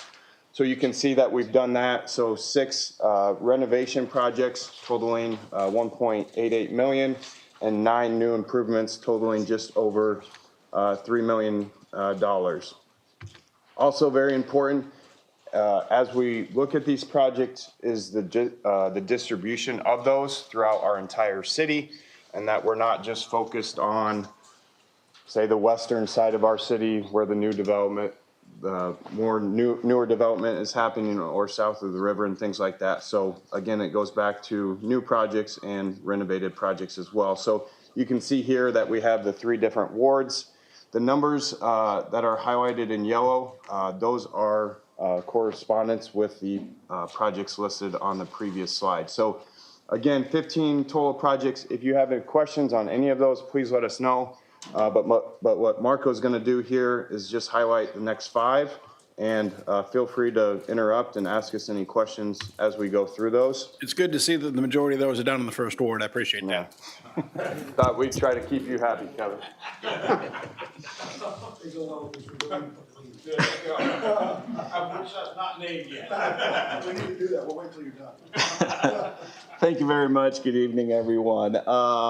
Ryan, as mentioned, I'm highlighting 5 projects here that may be of interest to council and also to the general public here. And so the first one is Valley View Park, and this is completing the North Loop Road, Park Road. So we've been making great progress on the master plan of Valley View, specifically with the sport complex on the west side with the open field. So our next major task here is to complete that North Loop.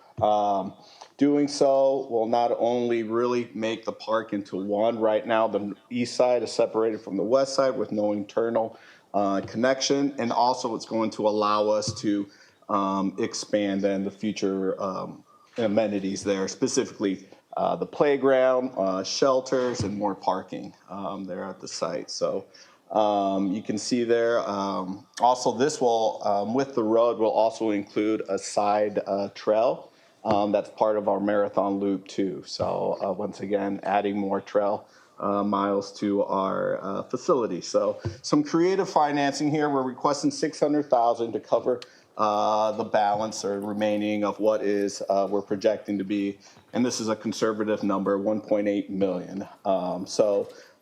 We've been fortunate to have some good bids come in on most recent Valley View projects, specifically with the pickleball courts and some other recent improvements there. So we have about 1.2 million that we've had just in savings now that recently completed projects. We also have potential use of quarry funds there from some in Dallas County that we could also potentially put towards this.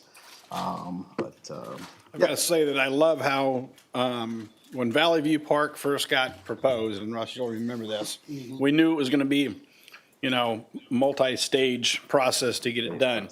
And I think we've done a great job, especially staff, on making sure that those steps keep moving forward. So I'm really happy to see this extension of the trail go in so that we can connect everything. Because I know, I think since day one, that park has been pretty heavily used, and it just gets busier each time. So I echo what he says. I've gone out there door knocking or driving out in the area, and I'm always playing volleyball. Playing volleyball, warming up for volleyball, and I'm always amazed at even though it comes through here, everything in there, how it's developing. Just like Kevin said, little by little, it's slowly but surely happening. It's great. Well, also, I appreciate it because over on the eastern side of the city, certainly Raccoon River Park truly is a regional park. And while this is not as big, I mean, its size kind of makes it the western regional park. And so I appreciate that it's just growing and growing. And this plan looks pretty fantastic. So I echo them as well. What are the quarry funds? Tell me more about that. I'm afraid I just don't know much about that. It's when we annexed in the quarries and worked out an agreement with them, and one of those things was a payment of what, $500,000 a year, or what was? Not quite that much, but Okay. we've been collecting it for a number of years, like the mayor mentioned. It was part of an agreement. It involved Dallas County and the quarries, and they were going to pay for some park-related improvements. Those funds are now with the city, and really got an opinion from legal. I actually talked to Dick Shazinski and Jody Smith, who were here when that was all negotiated. And they said that it's our funds, can really technically be used for anything, but their suggestion was use it for some sort of park improvements in Dallas County to kind of meet the spirit of what it was intended to do. There was discussion about potentially doing a regional park down in the quarry area, but Dallas County wasn't really supportive of that, and we could use it for anything. I think we're still interested in doing that, but Well, I think potentially, but yes. Yeah. And these are the quarries down on Raccoon River Drive. Correct. Yes. Just so everybody that's listening. What understands. is, do you remember the amount that they give us every year? I mean, for a while, they weren't paying. It's about 50 or 60,000. Is that it? a 50 or year. 60,000? It's based on how much volume they're doing at the quarry. So it's very. And initially, I remember we weren't receiving a payment, and so we received a lot up after a Dallas while. County was getting it, and they decided that it should come to us. So, Okay. Yeah. Thank you. Yep. All right, we'll continue here on the presentation. Next project, one highlight is our Wilson Park Playground and Shelter Restroom Replacement. So this is a continuation of our ongoing playground replacement program where we aim to try to renovate our playgrounds on a give or take 20-year cycle. So we're requesting $950,000 for the construction. We've already have budgeted in the 25-26 CIP budget $150,000 for the design on it. And so this also includes replacing the restroom shelter building there. It's over 30 years old. It's one of our older facilities that we have. It's in need of some not only renovation, but we've really outgrown that facility. So that park gets heavily used. It's a neighborhood park, but one of the user groups that uses it is the Cricket Club. They use that space there, and so looking to have more storage and just a bigger shelter that can accommodate the larger groups. Storage for what?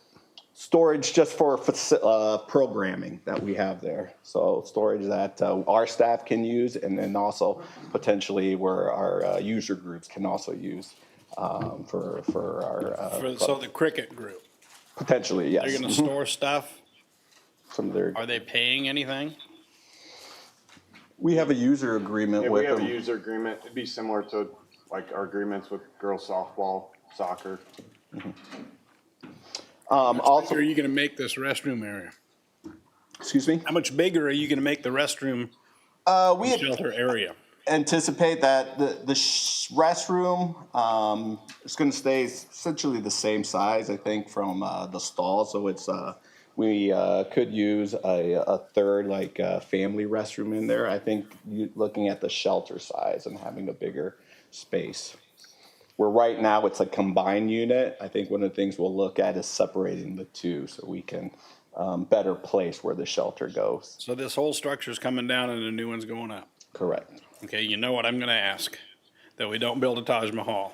Because again, I think round numbers, $1 million for this is pretty excessive. And Public Services has gone down there and evaluated the existing structure of it. And, you know, do we make repairs and do a new roof and everything like that? And their recommendation is, because it's 30+ years old, that it'd be best suited. The other thing is, this gets used heavily by, I don't know what that group is, but they're out there almost every single weekend. So we feel it's important that larger groups and things like that, we have to take that into consideration as well.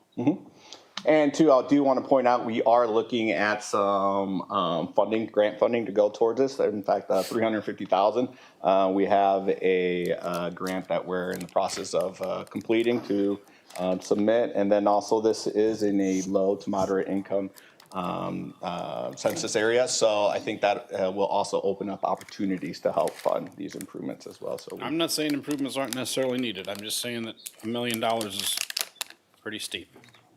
Yeah, Now you got McKinney going. no. Well, Well, I was thinking very do I need to get volunteer help and labor to build it like we did the garage down on First Street? Because this seems crazy. I'm not in this space, like in terms of designing, building, and getting quotes for this sort of thing. But this morning, at the Development Planning Subcommittee, we had a gentleman who has built the buildings down there off of Grand Avenue, the new office buildings right next to DMAC. And they're putting up a maintenance, I'll call it a shed, right? But it's designed to look like a Class A office space. And he spoke this morning how it's going to cost him, in his opinion, a very high amount of $600,000 to put in this maintenance structure. And they've got full garage doors, floored-out, nearly ceiling windows on it. It looks, in my opinion, very, very nice. Frankly, I think it's, as I told him, I don't think we need to have a Class A maintenance shed. And so if he can build with 2 big garage doors and, all this storage and everything, there's probably not bathrooms in it. So I recognize that, but he's going to put it up for $600,000. It gives me perspective on $950,000. I know that probably includes things beyond the structure, but It's the whole playground. So this is also We're not includes a talking about just playground. the bath. This Okay. is the playground renovation Yeah. and the shelter. yeah, and that's what I said. I know it's not just the deal, but I'm just bringing it up as when I heard that this morning, it gives me Yeah, the perspective. majority of this cost is probably more going to be the actual playground replacement. Okay, so the bathrooms are The bathroom, we're looking, $400,000. we're not looking to do a custom restroom here. It's going to be Okay. probably more of a pre-manufactured restroom. Okay. So we're probably budgeting around $300, $350 for the restroom. It's the playground that's going to be more in that $500,000 to $600,000. Thank Well, you. if it's the That's Taj helpful. Mahal that is in front of us here in this picture, people are really going to enjoy that. So no, that is a good question, though. It does include the higher majority of this is going to be tied to the playground. Okay. Okay. Thank you.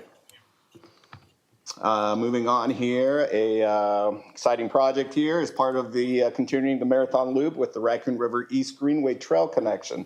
So this is a new trail that would connect Raccoon River Park to the recently completed First Street recreational area there off of First Street. Not only will this be part of the marathon loop, but it's also going to create a key connection. It's going to also create a 10K loop. So Trail users will be able to utilize the Levy Trail, the Raccoon River Park trails, and, we know people love to run in circles, right? And so I'll be giving out there them options, 5K, 10Ks. I'm going to do a marathons. 10K before I go play volleyball and whip Hudson. That's what's going to happen. And so we're requesting $850,000. This is for the second half of construction. So we've budgeted with the 25-26 budget, the first half of construction. And so we are in the process of designing it. There's going to be significant permitting that's going to be involved with this project, but this will be for the second half of construction, and that's through loss funding. Okay. The Jamie Hurd Amphitheater. This is the permanent restrooms. I know we've talked about this project, and this is, of course, a new improvement. We've already have approved $150,000 as part of the 25-26 budget to begin the design. So this is requesting then $700,000 for the construction. In addition to the restroom, it will also include electrical upgrades to the facility, specifically in the food truck area, so we can bring and attract more bigger food trucks. We are also looking at, in conversations with private donors for in-kind donations. We anticipate this could be in the $250,000 to $350,000 range. That would go towards this and significantly lessen our city funds towards it. Are we still looking at a different type of building rather than the Taj Mahal? We have explored options. We've presented 3 options, looked at 3 different options. Again, our standpoint is, I think in this area with the city campus, the city facilities around it, our preference at looking at a custom compared to a ROMTech prefab compared to basically a stand-up. I think this serves differently when you're attracting people to come to outdoor events and things like that. Our alternative funding is working with a potential donor to lessen the city burden on those costs. But aren't we also currently attracting different events down here with Kaibos? I think it goes back to the user experience. Well, and that was the Understand that, number and that's one. my point, is that we're getting people here now with Kaibos. If we put in permanent bathrooms that flush and sinks, that doesn't equal $700,000, you're still gonna get those same people, if not more, because you got permanent bathrooms. I still stress that we need to, that you're looking at private donations, that's great. But I just don't see $700,000 for a damn bathroom. I'm sorry. I just don't. Well, how much was the bathroom we did in Valley Junction? Way too high, because we did the same thing down there. Well, All people wanted was a toilet and sinks with roof and locking doors. That was it. They weren't looking for all that fancy architecture and the, I don't know what, those translucent windows at the top that nobody sees and all. That provides. I talked about that one then. That provides additional lighting throughout. No, it doesn't. You can say it does. But I think we need- that's neither here I nor think we there. need to I do- just don't think we need to spend that kind of money on bathrooms. I think we need to Not in bring this, this- especially not in this environment. This bathroom thing, I think we need to bring it before one of the city council subcommittees for discussion to figure out what it is that the council wants to see in the way of design of a bathroom. And then let's put this conversation to bed, because at some point in time, based on the design, the cost is the cost is the cost. Unless we're getting ripped off because we're a government entity and a private sector entity would pay less, I don't know what else we can do. I mean, we're going out to bid, right? It's Right, but it's the Well, that's what I'm the saying. design that you're putting out there. I mean, you can build a house that your family can live in for $400,000, or you can build another one that they all can live in for $2.5 million. It still So that's what I'm houses saying. your family. Let's bring this to one of the city council subcommittees that makes sense, come up, and I'm not saying there's a one-size-fits-all for all the bathrooms, but we ought to come up with a standard city bathroom that these guys are good with so that we never have to have this conversation ever again. We will bring it to a workshop. We have. Like staff just has one of been the working- committees, like I don't, Yeah. Bring it to public services. I mean, this is what it falls under. yeah. That's fine. That's fine. Bring it to Public Services, then we know we'll have it.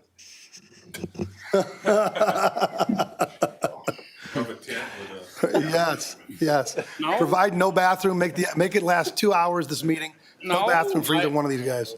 You guys are terrible. Ryan, is there, when it comes to how much the Kaibos cost over the course of the year, obviously it's not a huge cost, but what I just wanted to ask is, would we ever consider raising the rates at the Herd Amphitheater? And obviously, any rate raise would never, ever pay for the largesse that my colleagues are speaking about, but would that be under consideration? Yeah, for private rentals, they do have to cover the cost of the Kaibos. We put that into the contract for them for a private rental. Sure. Okay. So again, this is, again, looking at our events in addition to not only our events, but we know that there's 130,000 trips that have been made out here on the city campus because of our trail counter. So we know that obviously people are using the trails, and a permanent restroom facility out 9 months out of the year is going to be beneficial to them as well. Totally. I couldn't agree more. I see a lot of people walking out here all the time. My wife and I will go and walk out here, walk around here. She does that with her friend. I think a bathroom here would be very welcome.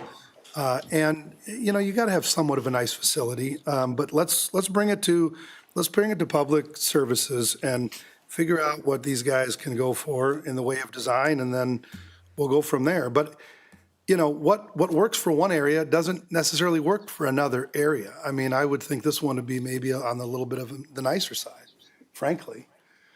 I mean, people are going to be there listening to a concert. It's the number one requested thing from staff who's out there staffing these events, right? And I don't think this thing is nearly even close to as big as it's going to get at some point in time. I think we've been marketing more our summer Sundays. We just did the Friday concerts, but the more we market this, the more people find out about this, the more people that are going to be out there listening to concerts, seeing shows and whatnot. And so you're going to want something reasonable there. Maybe you come up with a couple different standards. We have, I think we've. All right, we beat it to death. Well, I should have led with this, but this is completely appropriate for this workshop to have these discussions, because this is just a recommended CIP. Just because we have slides made doesn't mean any of this is a done deal. It'll be April 20th when we need the council to vote up or down on the CIP. So we've got time to work through, and none of us staff, like, we don't need the experience of doing more projects. Like, we're doing it because we think that's what you all want, not because, you know, we feel And like what we the have residents to. want. And If you guys tell us don't do it, then we'll certainly say don't do it. Well, I'm not saying bathrooms aren't needed. I've been preaching for bathrooms in every city park. I'm gonna keep fighting until we get them. which I don't agree with that one, but I just, again, I think we need to look at something reasonably So Kevin, cost-effective. it is a workshop, and that's what we're talking about. We're talking about this particular project. You want to hear our thoughts? Kevin, I'll ask you, the Wilson Park cost $350,000, something like that, which is a lot more utilitarian than this one. Kevin, what do you think about that same one being here? Not that I'm advocating, I'm just wondering what your thoughts are on that.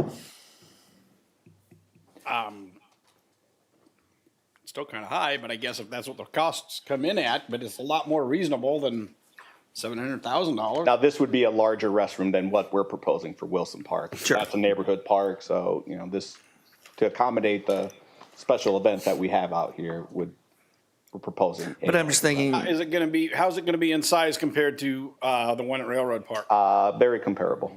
Okay. So it's two toilets and men's and women's, and then a family restroom as well. so if it was $350,000 for the Wilson, certainly more expensive, up to $700,000. But if there was a private in-kind donation, that takes it from 700 maybe down to 500 or below. And it is larger, it is nicer. It should be nicer if it was going to be here. I think that gets into a more of a reasonable area. Are there folks who might want to donate $250,000 for a bathroom, or would we call it something else? We would call it the Rest Tremble Plaza. I like Just that. leads up to the bathroom. Pavilion's the only one that's got a bathroom named after him in the city so far. Nothing named after me. We haven't done it yet, we're waiting.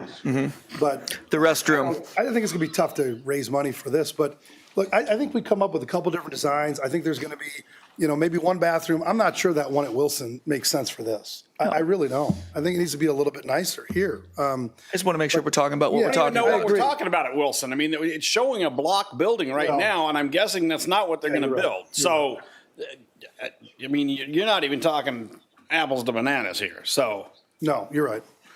But I think we come up with what you guys can. you're looking can at square stomach, what you footage think makes and sense. how many facilities it's got in it. But some of these So- things, you're also looking at stubbing in, bringing power, bringing water, bringing sewer. There's already water and sewer here, right? The mains, yep, it'd be Yes. connected. But they're not. where they Connecting, go. it's easy. It's getting it there. It's already there. All right, let's move Wanna on. move on? Let's move on. Thank you. No bathrooms. One more Marathon Loop project. This will be the Great Western Trail connection, starting the design and potential land acquisition related to this project. Now that we have the Athene pedestrian bridge completed, we get frequently asked, when are we going to expand our trails to the south? And so this is a key connection to the Great Western Trail, and would add approximately a mile in length. So again, this is just to start the design, and what we anticipate will require some land acquisition because the corridor runs all through private property. Okay. So that, how much further are we going to have to go to connect into the Great Western Trail if we get this? So if you can see from the image, the thicker orange line is what's considered the Great Western Trail. There's already a network of existing trails, the thinner orange line, where it terminates there, where the red line begins. I mean, once we make this connection, that will be gigantic. Yeah. That will open up so many more possibilities. It'll be huge. Have we taken a pulse of the folks who live down there, the landowners? We've had several alignments. When we did the initial planning for the Athene Bridge, this was also being considered, and so we had several potential routes. We reached out to a landowner on the first route, and they were not in favor of having any trail facilities through there. This one goes through more private properties, but there is an existing utility corridor easement through there, a sanitary, that we think that may be more amenable to them. This is exciting. Yeah, it'll be amazing. All right. All right, and so with that, it's our last project we wanted to highlight, and so as Ryan mentioned, I just wanted to give you a quick overview just where we are at with our Marathon Loop. I was just going to ask this. Yep, so this, what you see in red, solid red, are the existing trails. We're about 14 miles or 55% complete. We have here in the next year or two, additional 4 miles of trails that we're going to be adding. We talked about, starting on the far east, the Raccoon River Greenway Trail connection, that if approved, we'll be starting construction in that maybe as early as next year. With engineering project and the EP True Parkway extension there on the far west, that's also going to have trail facilities with the project. So that really will allow us to create this loop system on West Des Moines. I want to point out these yellow segments, right? So these yellow segments are existing trails. They weren't necessarily part of our original Marathon Loop, but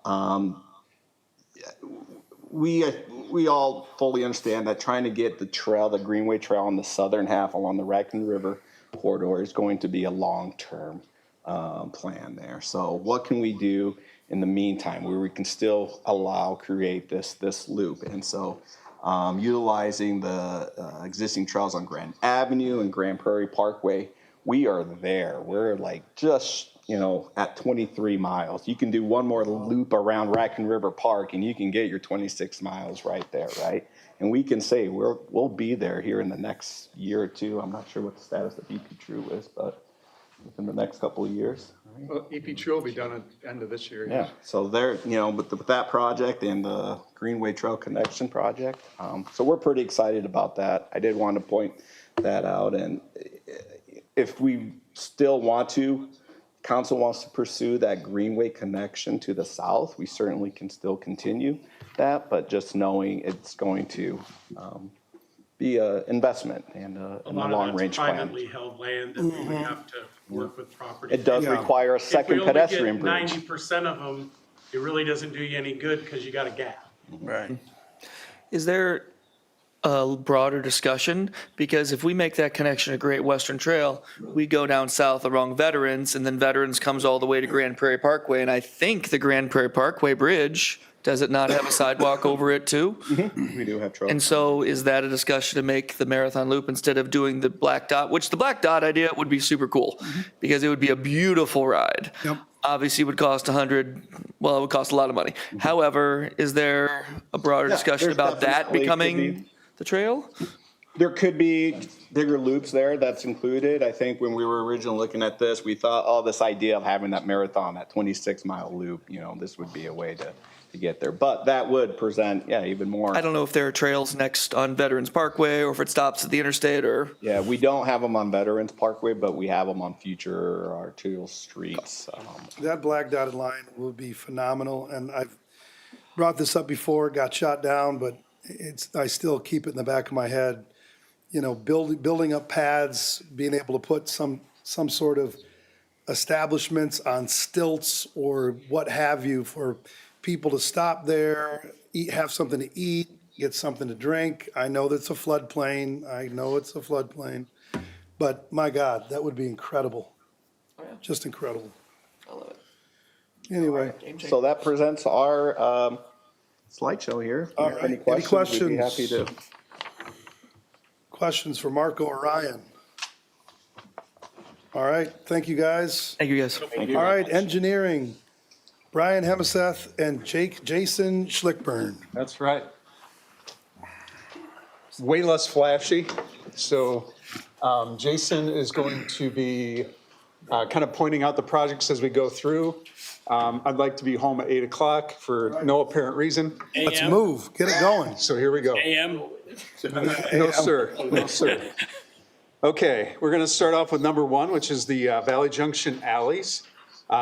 This year, we're going to be in the 200 block between 2nd and 3rd, 7th and 8th, and 8th and 9th. So I'm just going to bust through these. Just stop me if you have questions.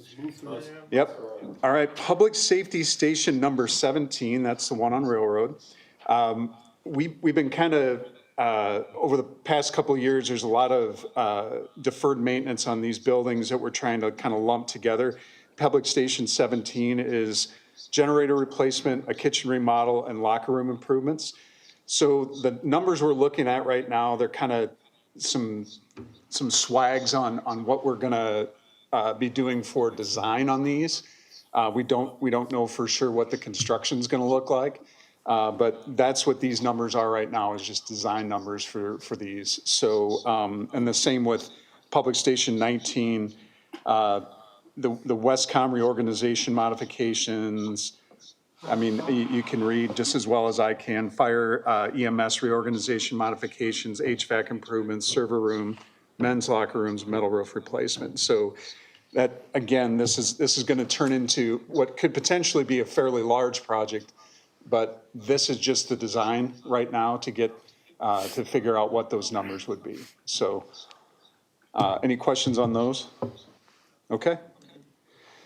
All right, let's move on to the street side of the GO. So this one is, we want to look at Valley West Drive from Ashworth to EP True. I know there's a median that goes down that. I think you and I. Go away. You think should go away? Oh, thank you. Oh, God. Thank you, Jesus. Oh, my God, you want to bring that up again? Can I give you a high five right now? People, Bringing up these kind of projects. people will lose their minds. Why would people lose their minds? You remember before we got on the council, just before they had that discussion, and people talked about the park-like feel. It's no park-like feel. Have you been? I drive that stupid road every day. It doesn't feel like a park. It is a maintenance nightmare for our crews. I'm just telling you, I agree. Then do away with it. How much would it cost to do away with it? Ballpark it for me. I'm curious. To do away with the median? Yeah, I'm just curious. I have no idea. I don't know that off the top of my head, but. What's a sidewalk width? Yeah, well, it's about 3 to 4 feet wide, and it's literally weeds. Before Kevin and I were on the council, I remember reading about this. The people talked about how important that strip of grass was. I was here. They were going to take the whole thing out, and they made them leave that little bit. I'm telling you, if you want to get back into an Ashworth Road discussion, let's do this one. We should take it down to 2 lanes and put a turning lane in the middle. There you go. Or did I say that? Road diet. You're all about road diet. Actually, that's what this study is for. Really? Yes. No. Let's plan the construction in 2030. Listen, though, let me take a step back, and before you make judgments, let's just take a quick Leave the median then. What? Leave the median. Oh, let's have a quick conversation. So the intersection at Giles and Valley West Drive, how many complaints have you had about that intersection? Tons. I just had one to put flashing lights on the stop signs. Yep. Because people are too stupid to see the stop signs. They've been there forever. Right. We don't agree not with doing doing the that stuff flashing either. lights. But if you do want to do anything with a traffic signal of any kind at that intersection, you can't do it the way it's set up today. You can't do it with 4 lanes. You would have more of a traffic nightmare there than you would with. 4 lanes down at Ashworth on Valley West. 4 lanes at Ashworth. Yeah, there's a traffic signal there. That's what I'm saying. You said you can't do a traffic signal. But we have a left turn lane there. There's a left turn Valley lane West. at Valley West and Ashworth. Okay. There is not a left turn lane at Ashworth. Or Okay. at Valley West and Giles. Okay. We got a traffic signal at 39th and Ashworth with a left turn signal going And we have north. broadside collisions there on a But I'm daily just- basis. It's not a good situation. I'm going to leave the engineering to the Get into engineer. another Ashworth Road argument, then put in your. Hey, this is why we're having this conversation. If you don't. So Brian, what do you want to do with this? We want to study it from Ashworth to EP True and look at it taking it from a 4 lane to a 3 lane. There goes the median. I'm in. Oh, man. No way. Oh, boy. But this is much more than just a simple Ashworth Road repainting. This would be digging up and destroying that And entire this median. isn't something that we would do today. Well, of course not. The median needs to go away anyhow. But that's why I was It doesn't need to asking be a center turn lane. the cost. It doesn't. You're not going to accomplish a goddamn thing from that. You're going to get another nightmare like you got on Ashworth. It's all residential. It is. But you're going to get It's a not- nightmare if you take out that grass. No, you won't. Yes, I you like the will. grass. You I do won't. too. I like the grass. I do too. It's like. What if we surveyed the residents there of just a survey of these ideas instead of saying, we're heading in, we're doing this and this is what we're doing? Why don't we see what they really, Yeah, let's see what they say. because they're directly impacted, all of those guys. Yeah, let's, Why can't you put turn signal or stoplights at Giles and 35th? In the current state that it's in, it would have to be a split phase signal. And what that means is the north would have to go, then the south would have to go, and then you could have the cross street go. But that's wildly inefficient for the amount of traffic that we have there.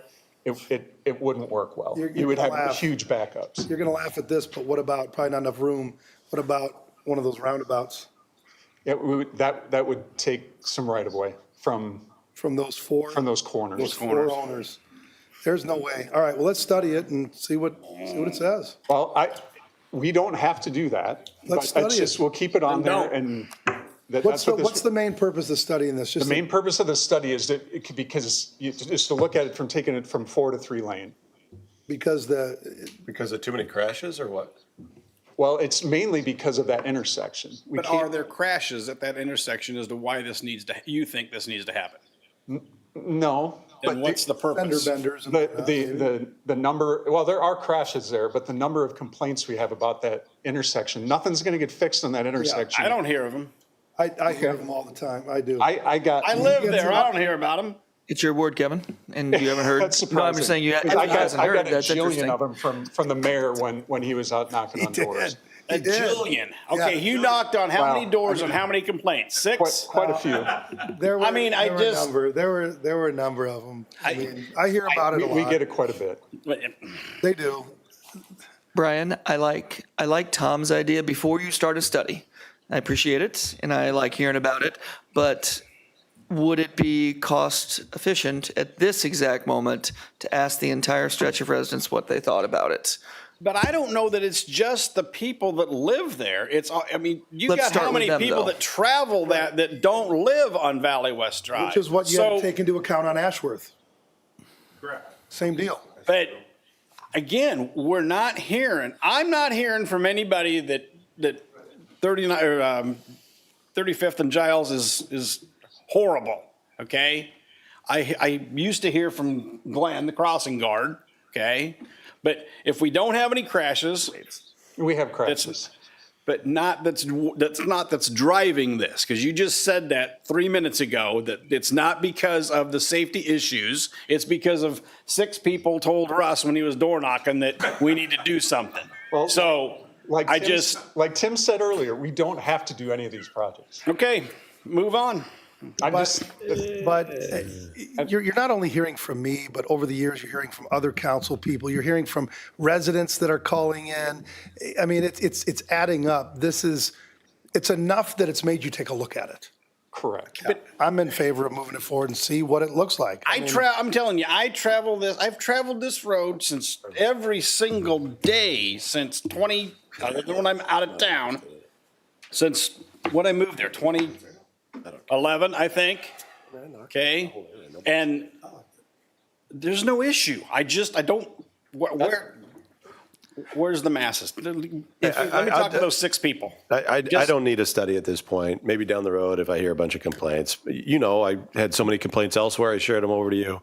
Russ, I trust and believe that, but at this point, I like the median. I think it's a nice, buffering, a nice softening of the area. It's a problem for staff or our contractor, but It is. Yeah. So anyway, that's where I'm at. And leave the median and let's. If you were going to do something, maybe ask the residents, Not but on this at the list, study, not on but this time. think about 22nd too, between Ashworth and 235. Not on this list, but Right. something to think about. There's a median there too. Just saying. It doesn't need to be center turn lane and 1 lane each way. all right, Median needs to go ahead. All right, Ryan. let's move on. All right, number 13, this is 92nd Street. So last year, you approved us to do design work for 92nd from Westtown to Ashworth. This is something that I think when the last time I talked to you about it, it's an important connection that we have to have done before we can look at getting an interchange at Ashworth Road and Interstate 80. So it is a very important connection. It's really stalled out with any kind of development. Developers have come in and said this is a cost prohibitive, not just this road, but the 98th Street on the west, Westtown on the north. There's too many roads there to take and still develop that area. This is the next section, which would be construction dollars for half of 27, and then it's basically be 27 construction. So that's what this is. And this is again is what 92nd? 92nd Street from Westtown down to Ashworth Road. This So is it basically, super important. like, the northern portion would be up by the Waukee Casey's that's up at the corner up there, and Okay. Jethro's is up there. Okay. So that road coming down to Ashworth.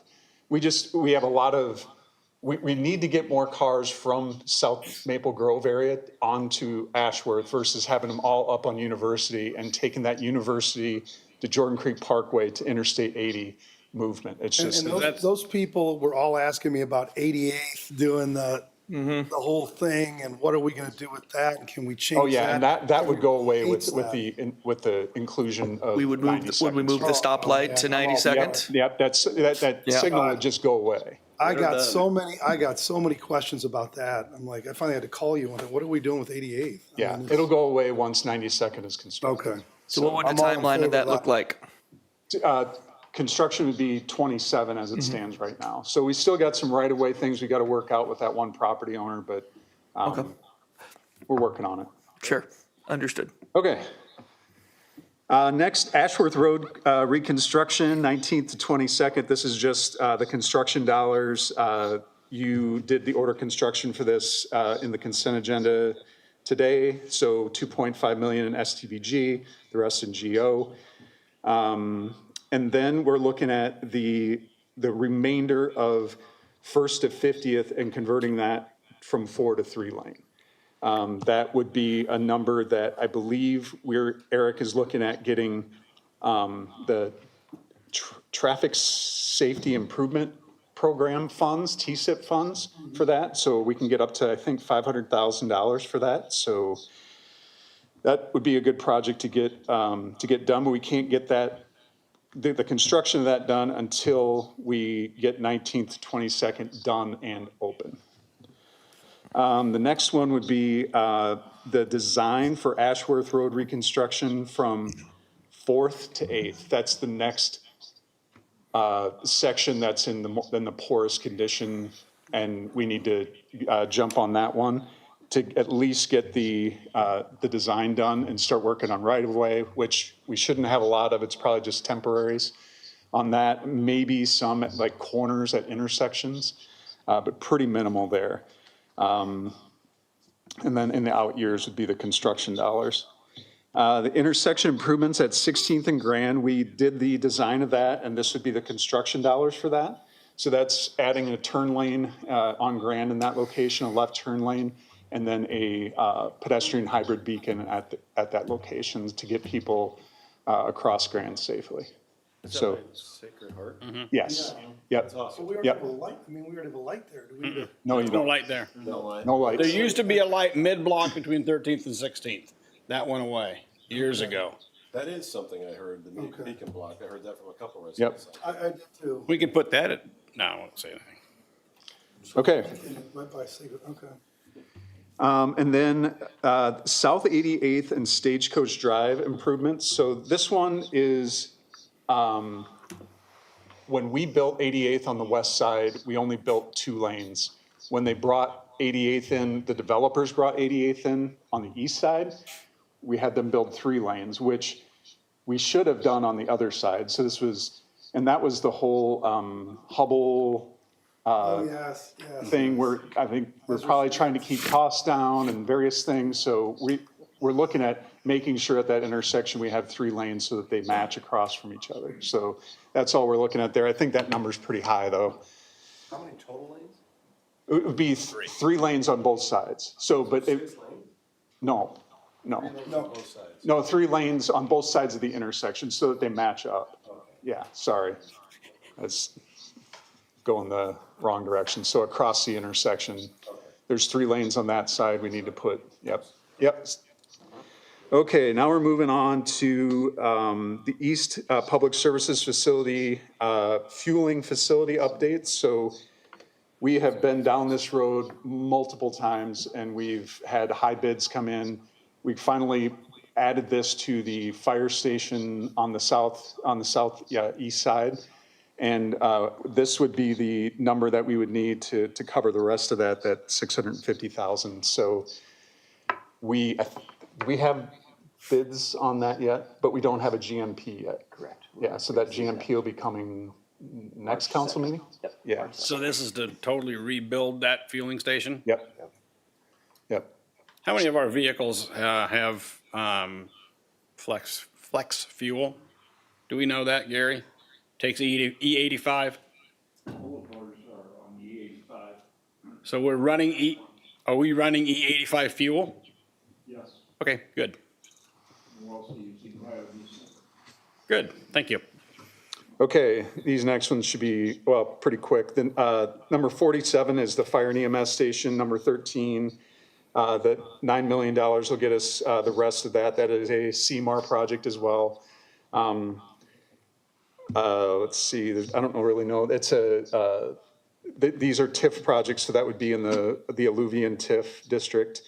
But that's for building the fire station with the Yep. National Guard Readiness Center. Yep. We've already got the training Yep, tower down there. correct. right? Yep, and that like I said, that CMAR, the guaranteed maximum price will be coming on the March 2nd council meeting. So you see this construction starting when? Do you know, Jason? On the station? In March or April. On the fire station? Really? Nice. Yeah. Craig, you got staff for it? I was gonna say, that's great, except for then we have to come up with the staffing for it, which. Build Okay. it and they will come. The legislature let us do that. Yeah. Getting close to game time here, so number. No, it's not 8 a.m. yet. 48, 49, and 50 are the EP True and Bridgewood projects around, not for, but around the future third Waukee High School.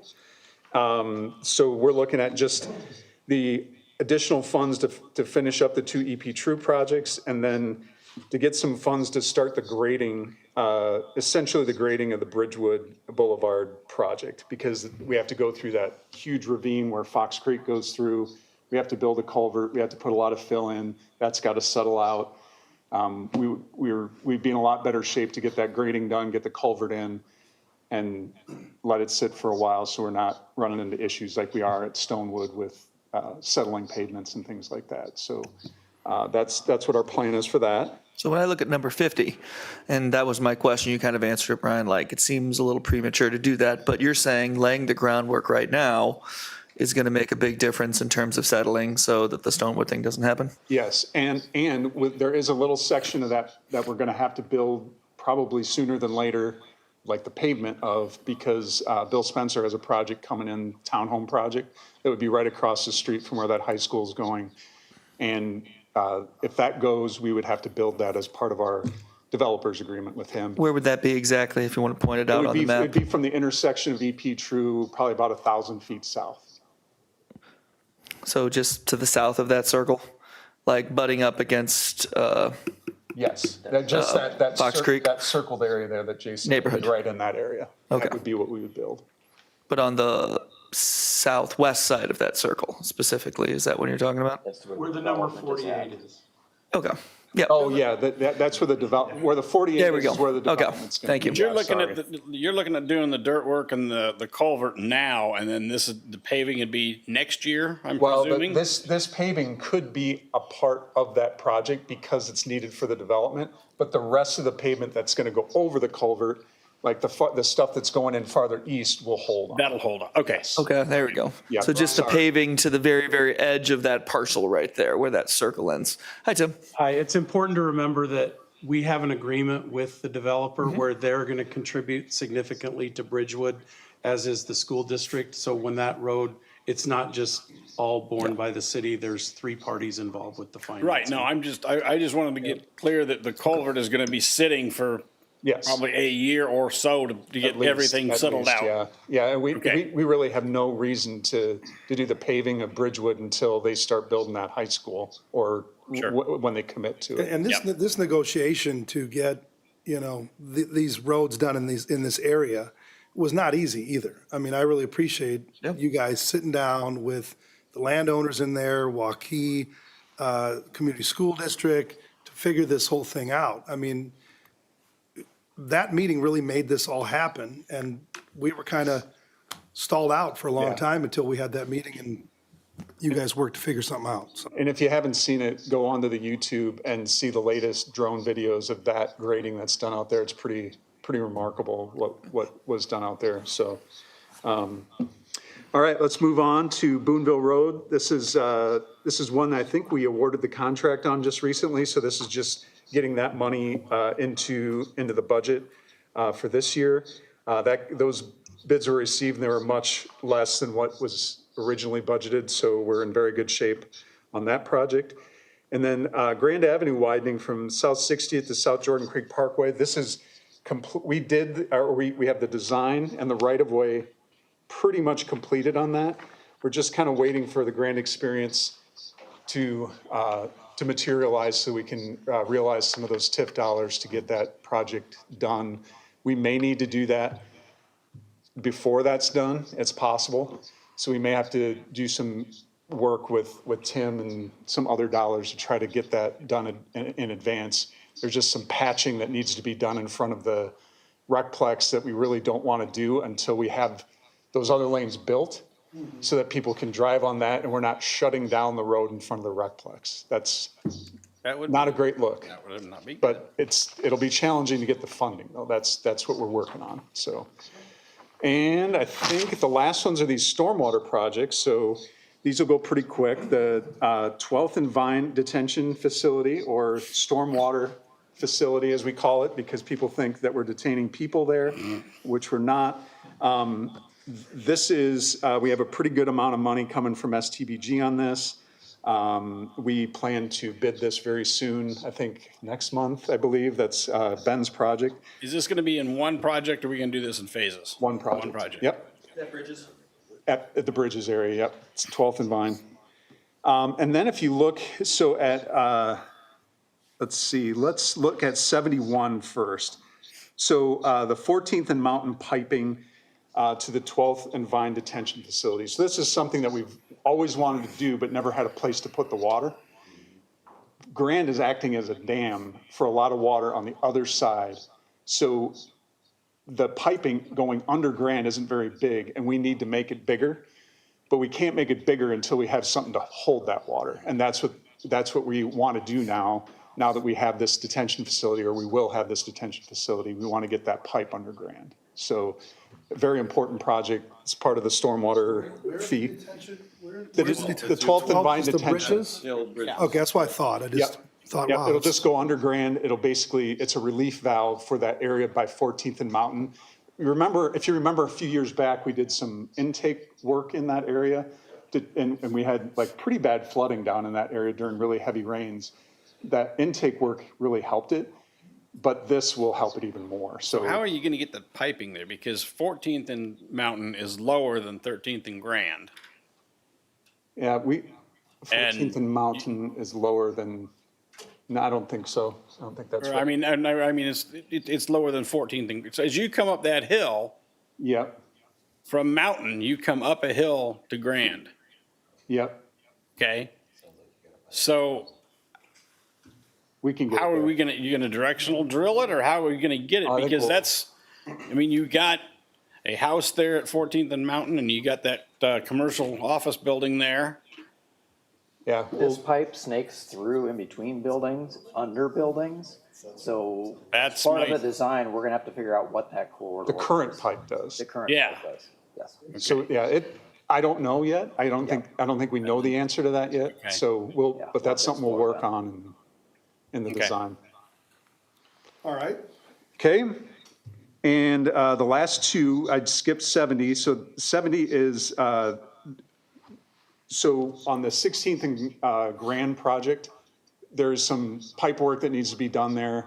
We're just going to do that with the 16th and Grand project. This is just coming out of the Stormwater Enterprise Fund. So it's going to be separate, but we'll probably do it with that project more than likely. So, and then the last item I have is the South 8th Street Storm Sewer.